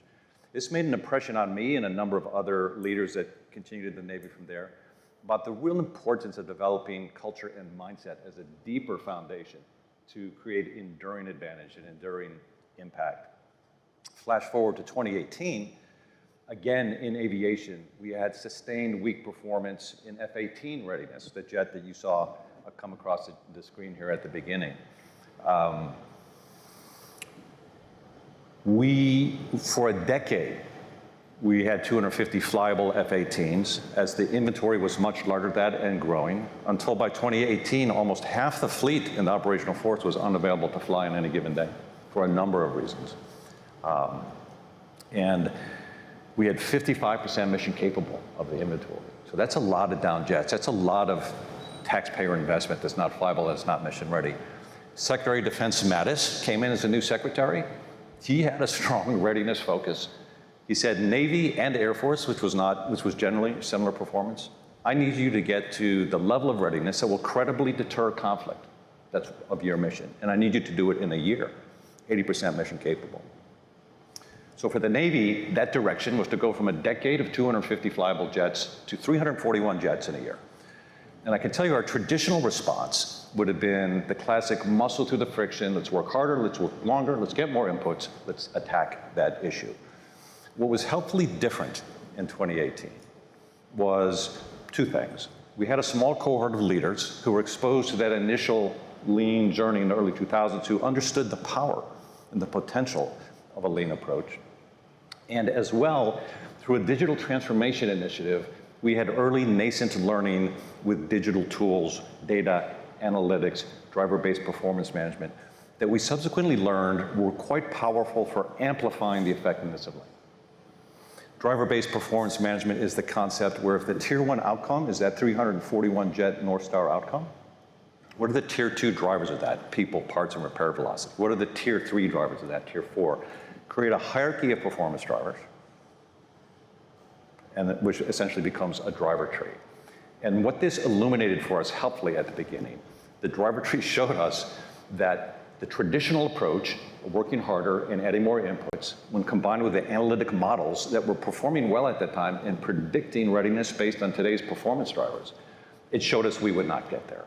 And this was the genesis of what we came to call the get real moment.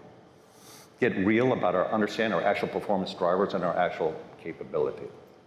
And it was the genesis of the Get Real litmus test. The Get Real litmus test is whether leaders sufficiently understand the performance drivers that competently predict and transparently communicate future performance. 2 elements to the litmus test. Do you understand your performance drivers and can you predict future performance? And the behavior piece to it. Do you have the courageous communication to embrace the red we've talked about earlier today? To transparently role model and reward transparency and safety in talking about tough issues. And the team as well. The courage to not appear perfect, to not fear I always have the answers. To say, hey, we are in the process of learning. So that Get Real litmus test we learned was an unequivocal prerequisite for improvement. If we hide weak performance from each other, we will fail. These driver trees also, and these digital approaches were also quite powerful for the get better part of our journey. And we saw, for example, in terms of focusing data and focusing effort. So the US Navy, I bet virtually like everybody in the room, is awash in data. And so much data that sometimes it slows down our problem-solving process or even mass solutions. The driver trees were quite powerful for helping us be selective about which data and how much were required to understand the situation sufficiently to do some basic analytic modeling, predictive prescriptive modeling. So the standard was statistical validity at speed and not analytic perfection. And then with that practical, timely approach to using data, our teams were able to develop and then continuously refine gap closure plans. And this is where we learned about focusing effort. The gap closure plans were, as we came to describe them, a relentless hunt for leverage. Right? Of all the many drivers in this driver tree at the various tier levels, which are the essential few, which are most consequentially driving a 341 up jets. And then we focused effort there. We focused improvement sprints that were scoped for velocity of learning, not for boiling the ocean. Develop the learning, show wins, and scale the impact. And this was essentially the foundation of our Get Real, Get Better approach. The other power of understanding what matters most in those drivers is that the Navy was able to elevate our gaze outside our own ecosphere to find world-class performance where it matters most in generating up jets. And I would highlight for you just 2 examples of that. Created over 50% of our gap closure. When we adopted the maintenance operations center concept from the commercial airlines, which is an approach, a powerful approach for integrating requirements and allocating scarce resources for impact at speed. That initiative brought the Navy was 30% of our gap closure. Another 20% came from adopting best-in-class maintenance, repair, and overhaul procedures to bring velocity of maintenance into our squadrons on one check, one 84-day check. It was 50% of our scheduled maintenance. Collapsed that from 14 days to a 3-day playbook. 2 changes, not on a horizon prior to embrace the red, find leverage, drove the gap closure. So I would highlight that as some of the continuous improvement framework elements that drove us. Very quickly, 2 mindset elements that came from the F-18 journey were about ownership and leadership. Mm-hmm. We learned quickly in this journey that complex cross-functional tasks, which I bet for everybody in the room are your most significant opportunities. Complex cross-functional tasks done by committee is a recipe for failure. And we learned that ownership and accountability is key to driving outsized breakthrough performance. And so we changed the approach at aviation from the Naval Aviation Enterprise being run by 3 admirals, a supply chain admiral, an engineering systems command admiral, and an organized train and equip admiral, to the Organized Train and Equip Admiral, also known as the Air Boss, as the single supported, accountable individual for delivering 341 jets. So key to this was agreeing, and the other admirals were accountable support team. So we went to a supported support team concept. Air Boss, you're the accountable supported commander for 341. The other admirals and every block on the driver tree had a name, not an office, not a function, a name. And they were the accountable support team commanders, accountable to the Air Boss to deliver their gap closure tasks. So key to that was agreeing on those accountability relationships, often outside current approach, and high velocity barrier resolution in that group. So we had a standard, fix or elevate. If any barrier preventing you from completing your gap closure task, fix it internally. If unable to, elevate at speed to standard. And our standard was you elevate with specificity. Boss, if we work on this barrier, we'll achieve this change outcome in this time frame with this confidence factor. And you elevate with accountability. We'll elevate it to an individual, not an office, in a specific time frame. So that ownership element was key. And then the last thing I would highlight is a leadership piece, which I think is well known to everybody in this group, which is change of that magnitude in terms of performance and behavior has to be inspired and led. It's not managed. And so our leaders spent quite a bit of time with position and passion, energy and time commitment to lead this with dialogue. The dialogue was centered on learning and barrier removal, not blame, and tone. And recurrently in operating reviews and elsewhere, that's how our leaders led, asking simple questions that were about learning and barrier removal. The last thing I would highlight is the other thing we thought was important was to talk about the emotion of learning, right? So we found when you transparently test our self-talk that our activity is actually creating gap closure. Those types of conversation should be purposeful, they should be respectful, they should be psychologically safe, and they're often uncomfortable. Because that's what learning feels like in a mission-focused organization. And so we talked about that. Hey, don't feel bad or feel like we should run away from these uncomfortable conversations, because that's what right looks like. Purposeful, respectful, often uncomfortable conversations where we're just being honest with each other and teaching what gap closure looks like well. So Vincente, you have an employee base of 20,000 highly engaged employees, also with a very much of an ownership mindset. So you can tell us a little bit about what the journey was to get there and what that environment looks like. Sure, Bill. So definitely the highly engaged employee with the ownership mindset resonates really well with us because that's our culture. But if I step back, when I took over as CEO in 2016, let me just kind of give you some leading indicators as to how the company was looking back then. We decided to create a baseline and, like Larry said, bring the red to the sunshine and make it ugly. So we did an employee engagement survey. We were looking for leading indicators as to why the company was not performing.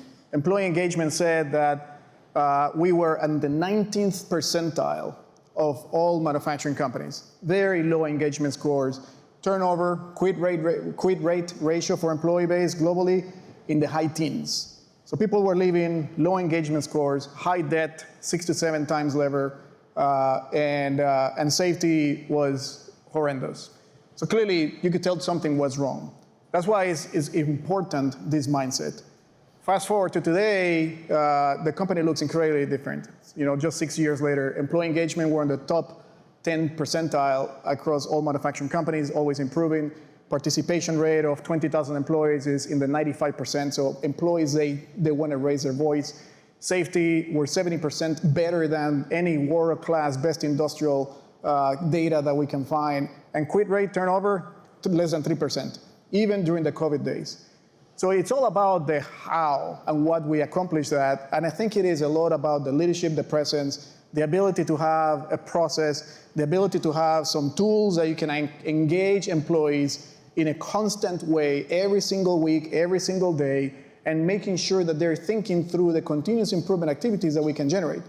In our case, we decided also to infuse an accelerant. And the accelerant for us is equity. So we gave equity to all employees in the company. We have now given roughly $275 million of equity to the employee base. This is for non-management equity participants. So all 20,000 employees at Ingersoll Rand, they're owners of Ingersoll Rand shares. We're not an ESOP company. We're a company that basically provides that equity in a 2-year vesting cycle. And it is done at kind of like a founder's grant, as we are obviously becoming a fairly new company. That $275 million of equity that we provided to employees is now worth close to $700 million. So clearly employees have seen the benefit of getting everyone aligned to a specific metrics, a specific KPIs that we execute on a constant basis through our process that we call IRX, or Ingersoll Rand Execution Excellence Process, that we'll talk a little bit more about in a minute. And that is really what has accelerated the performance of really changing that mindset, where now employees, they think about continuous improvement every single day at all levels in the organization, clearly in the factory, mostly participant, as Jim said, in Toyota production system is kind of bottoms up versus top down. And I think it's just one of those that we feel we're at the very early stages of our cycle, and this continuous improvement will allow us to continue to accelerate that performance. Yeah.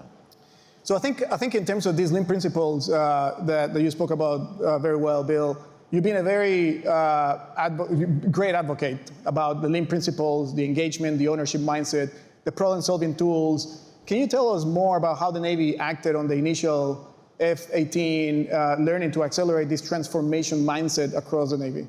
Absolutely, and I'll try and do so briefly. Although I feel real passion for this, obviously, as well. So the F-18 journey for us showed really the remarkable power of combining lean and continuous improvement framework principles with some analytic approaches and new leadership and behavior, new leadership and collaboration behaviors.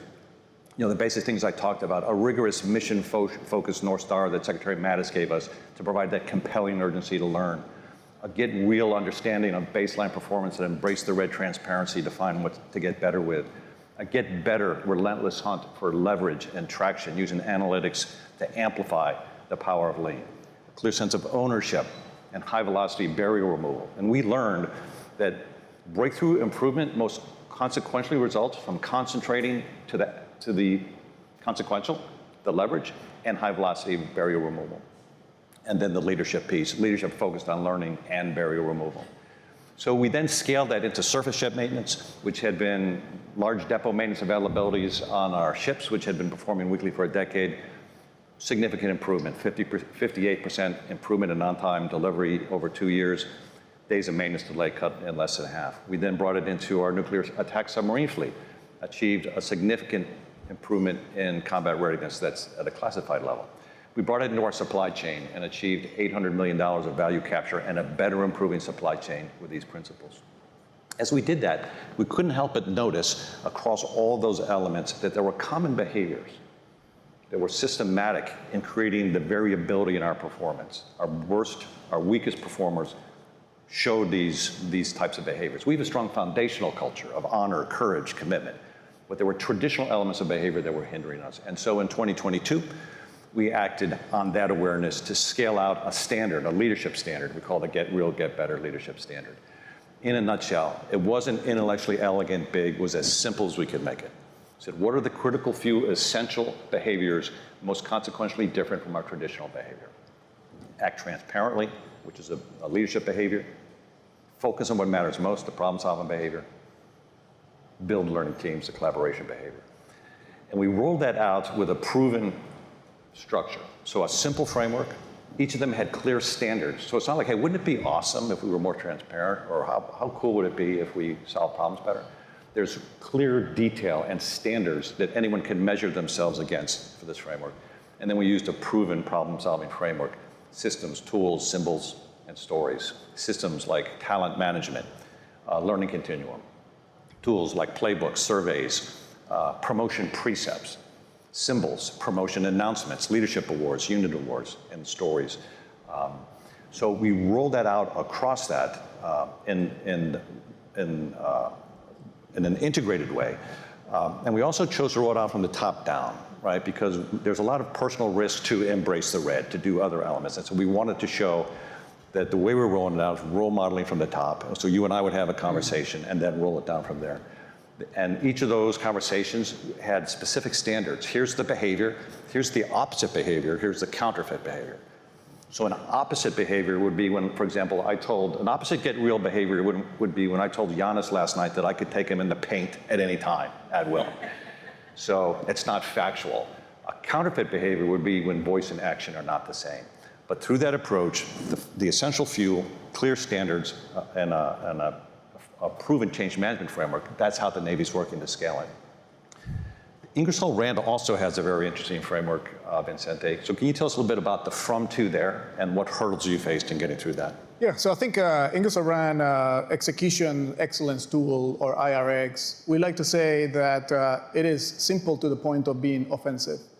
And when you think about it, it is basically simple tools like every factory, we have about 120 factories across the world, and every single factory, they have safety, quality, delivery, inventory, productivity dashboards that they track every day. It's about understanding, are you winning or are you losing every day? Same thing as kind of what many of the other panelists have been talking about. What we also do is that for the non-factory, we have impact daily management. Impact daily management, it's a way on how we cascade down basically the strategy into one-year objectives and then into weekly executional KPIs where the teams get together for 45 minutes and cross-functional team, and they are like their own board of directors for that specific problem that they're trying to solve. And at any point in time, we have about 350 of those happening every single week. So it's a very rapid cycle, very rapid way for us to be able to coach and train and mentor leaders how to execute, how to become visible, how to drive that tone at the top, regardless of what the top in terms of layers might be. And I think that really creates those very unique moments of truth that I think are so essential when you're trying to change the mindset and the culture of companies. So I think for us, IRX is that. It's a very simple way on how we take that ownership mindset, which we think is an accelerant, and take the IRX to be able to, it allows us to execute across a multitude of things. It could be diversity, equity, inclusion. It could be sustainability. It could be how we integrate acquisitions. We're very acquisitive. We have acquired and integrated 40 companies over the past 3 years. So it's about that cadence of execution that we're trying to drive, because ultimately our employees are saying that Ingersoll Rand, we're 170-year-old startup company. They want to know that we're agile, that we're nimble, that we think differently, that we're very unique in this environment. So I think with that, culture and behavior challenge in a transformation build, tone at the top, what are some of the challenges that you faced during this transformation and how you drove that tone from the top? Yeah, very briefly to leave you some time as well. So the Navy learned there's real hurdles and challenges, right? We failed the first time in the early 2000s. It didn't stick. The challenges we see start with the fundamental, hey, why do I need to change? We're the strongest Navy in the world. We're good to go. And so there's an imperative for a leadership call to action to bring alive a sense of urgency, the imperative to accelerate advantage from a position of leadership and not win in extremis, the imperative to bring alive a sense of urgency to get in front of strategic disruption in technology, people skills, geopolitics. So strong leadership engagement and communication on that. I did a listening tour before a rollout across the fleet. And the idea was, hey, I want to get real about get real, get better. Why is this hard? How is this going to work? And I heard things such as, hey, we already do this. And so I had some great conversations, but not to standard, right? So the standard is where the power is. Or we'll distrust that I can embrace the red and not be penalized for that. And so this has a premium on leaders, role modeling, consistency, the behavior, rewarding it, challenging the old behavior, proving the power of get real, get better by solving the problems that most matter to our sailors. So that was a continuous journey, and we're powering through it. We have a superb team of leaders working, I would say, with confidence and humility, which is, I think, the secret sauce. The ability to learn, the confidence we're on the right vector to bring this forward. So Vincente, I think we're up in time, so I appreciate it. It's been great exchange, and with that tone at the top, we want to pass it down to Larry and do the closing remarks. Larry, thank you.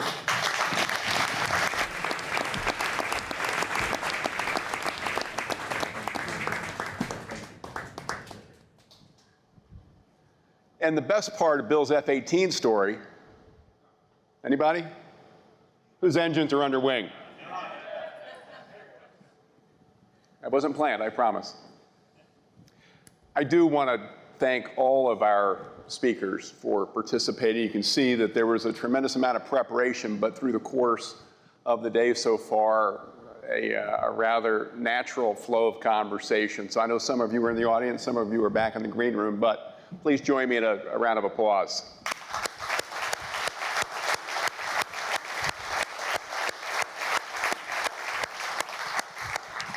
Linda, amazing. Amazing. Both this program, the commercial, thank you.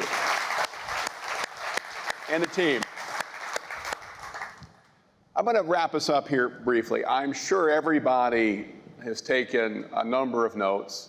Our hope, as we do in any GE meeting, is that you go through those notes and come away with 2 or maybe 3 things that you can do differently, better, maybe you stop doing.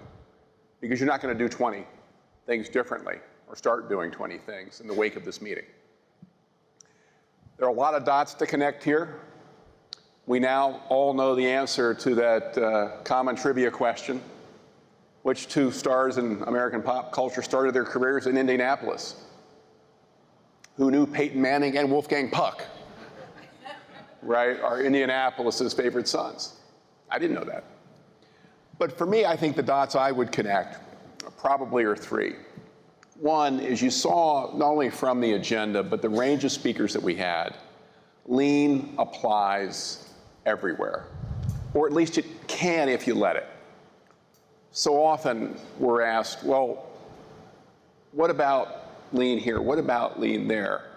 I think what you saw, right, from the very start, we didn't expect Commissioner Cavanaugh to talk about lean, but boy, did she, right? And all the way through the course of the day, I hope that this breadth of exposure motivates and educates and enables everybody to begin a lean journey, personally and with your organizations. As you saw, it can be highly impactful and good fun all the way around. I think Bill and Vicente were great finishers for us because they reinforced a point I think we heard throughout the course of the day, and that is any lean journey really begins with us. It begins with us as leaders of our organization. I'm often asked, what's the common failure mode in a lean journey?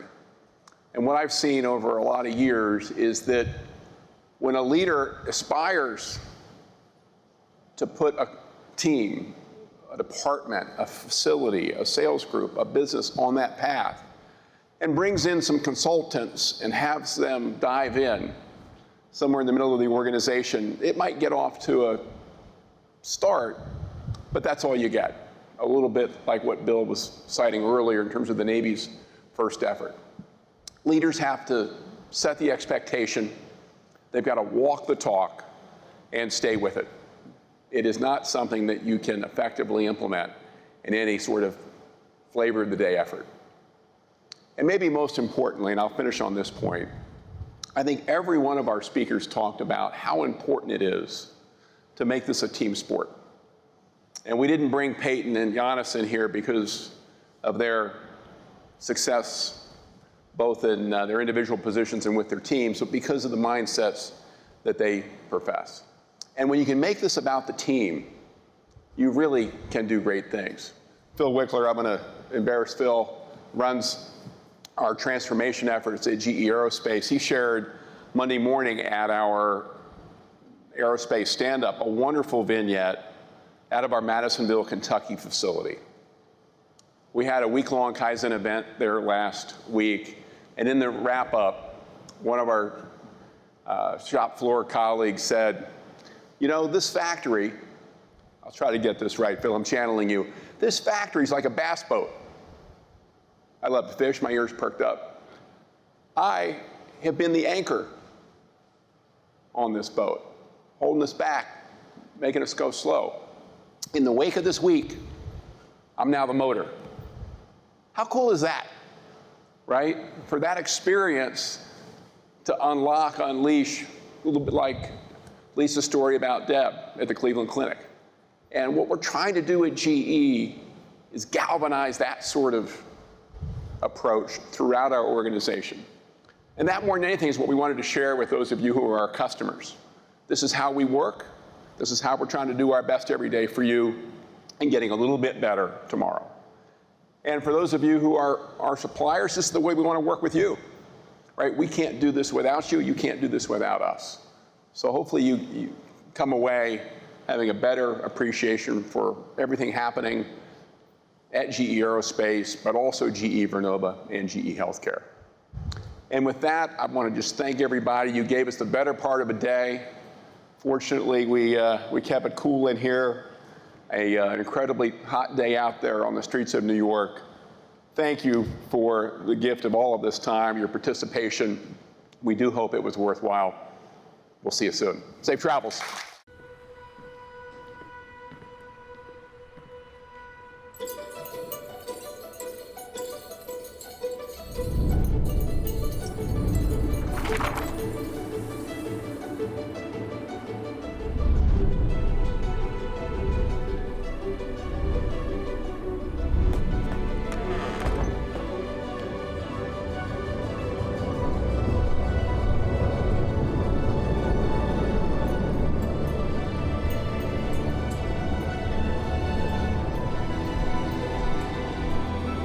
The first law of thermodynamics states that energy cannot be created or destroyed.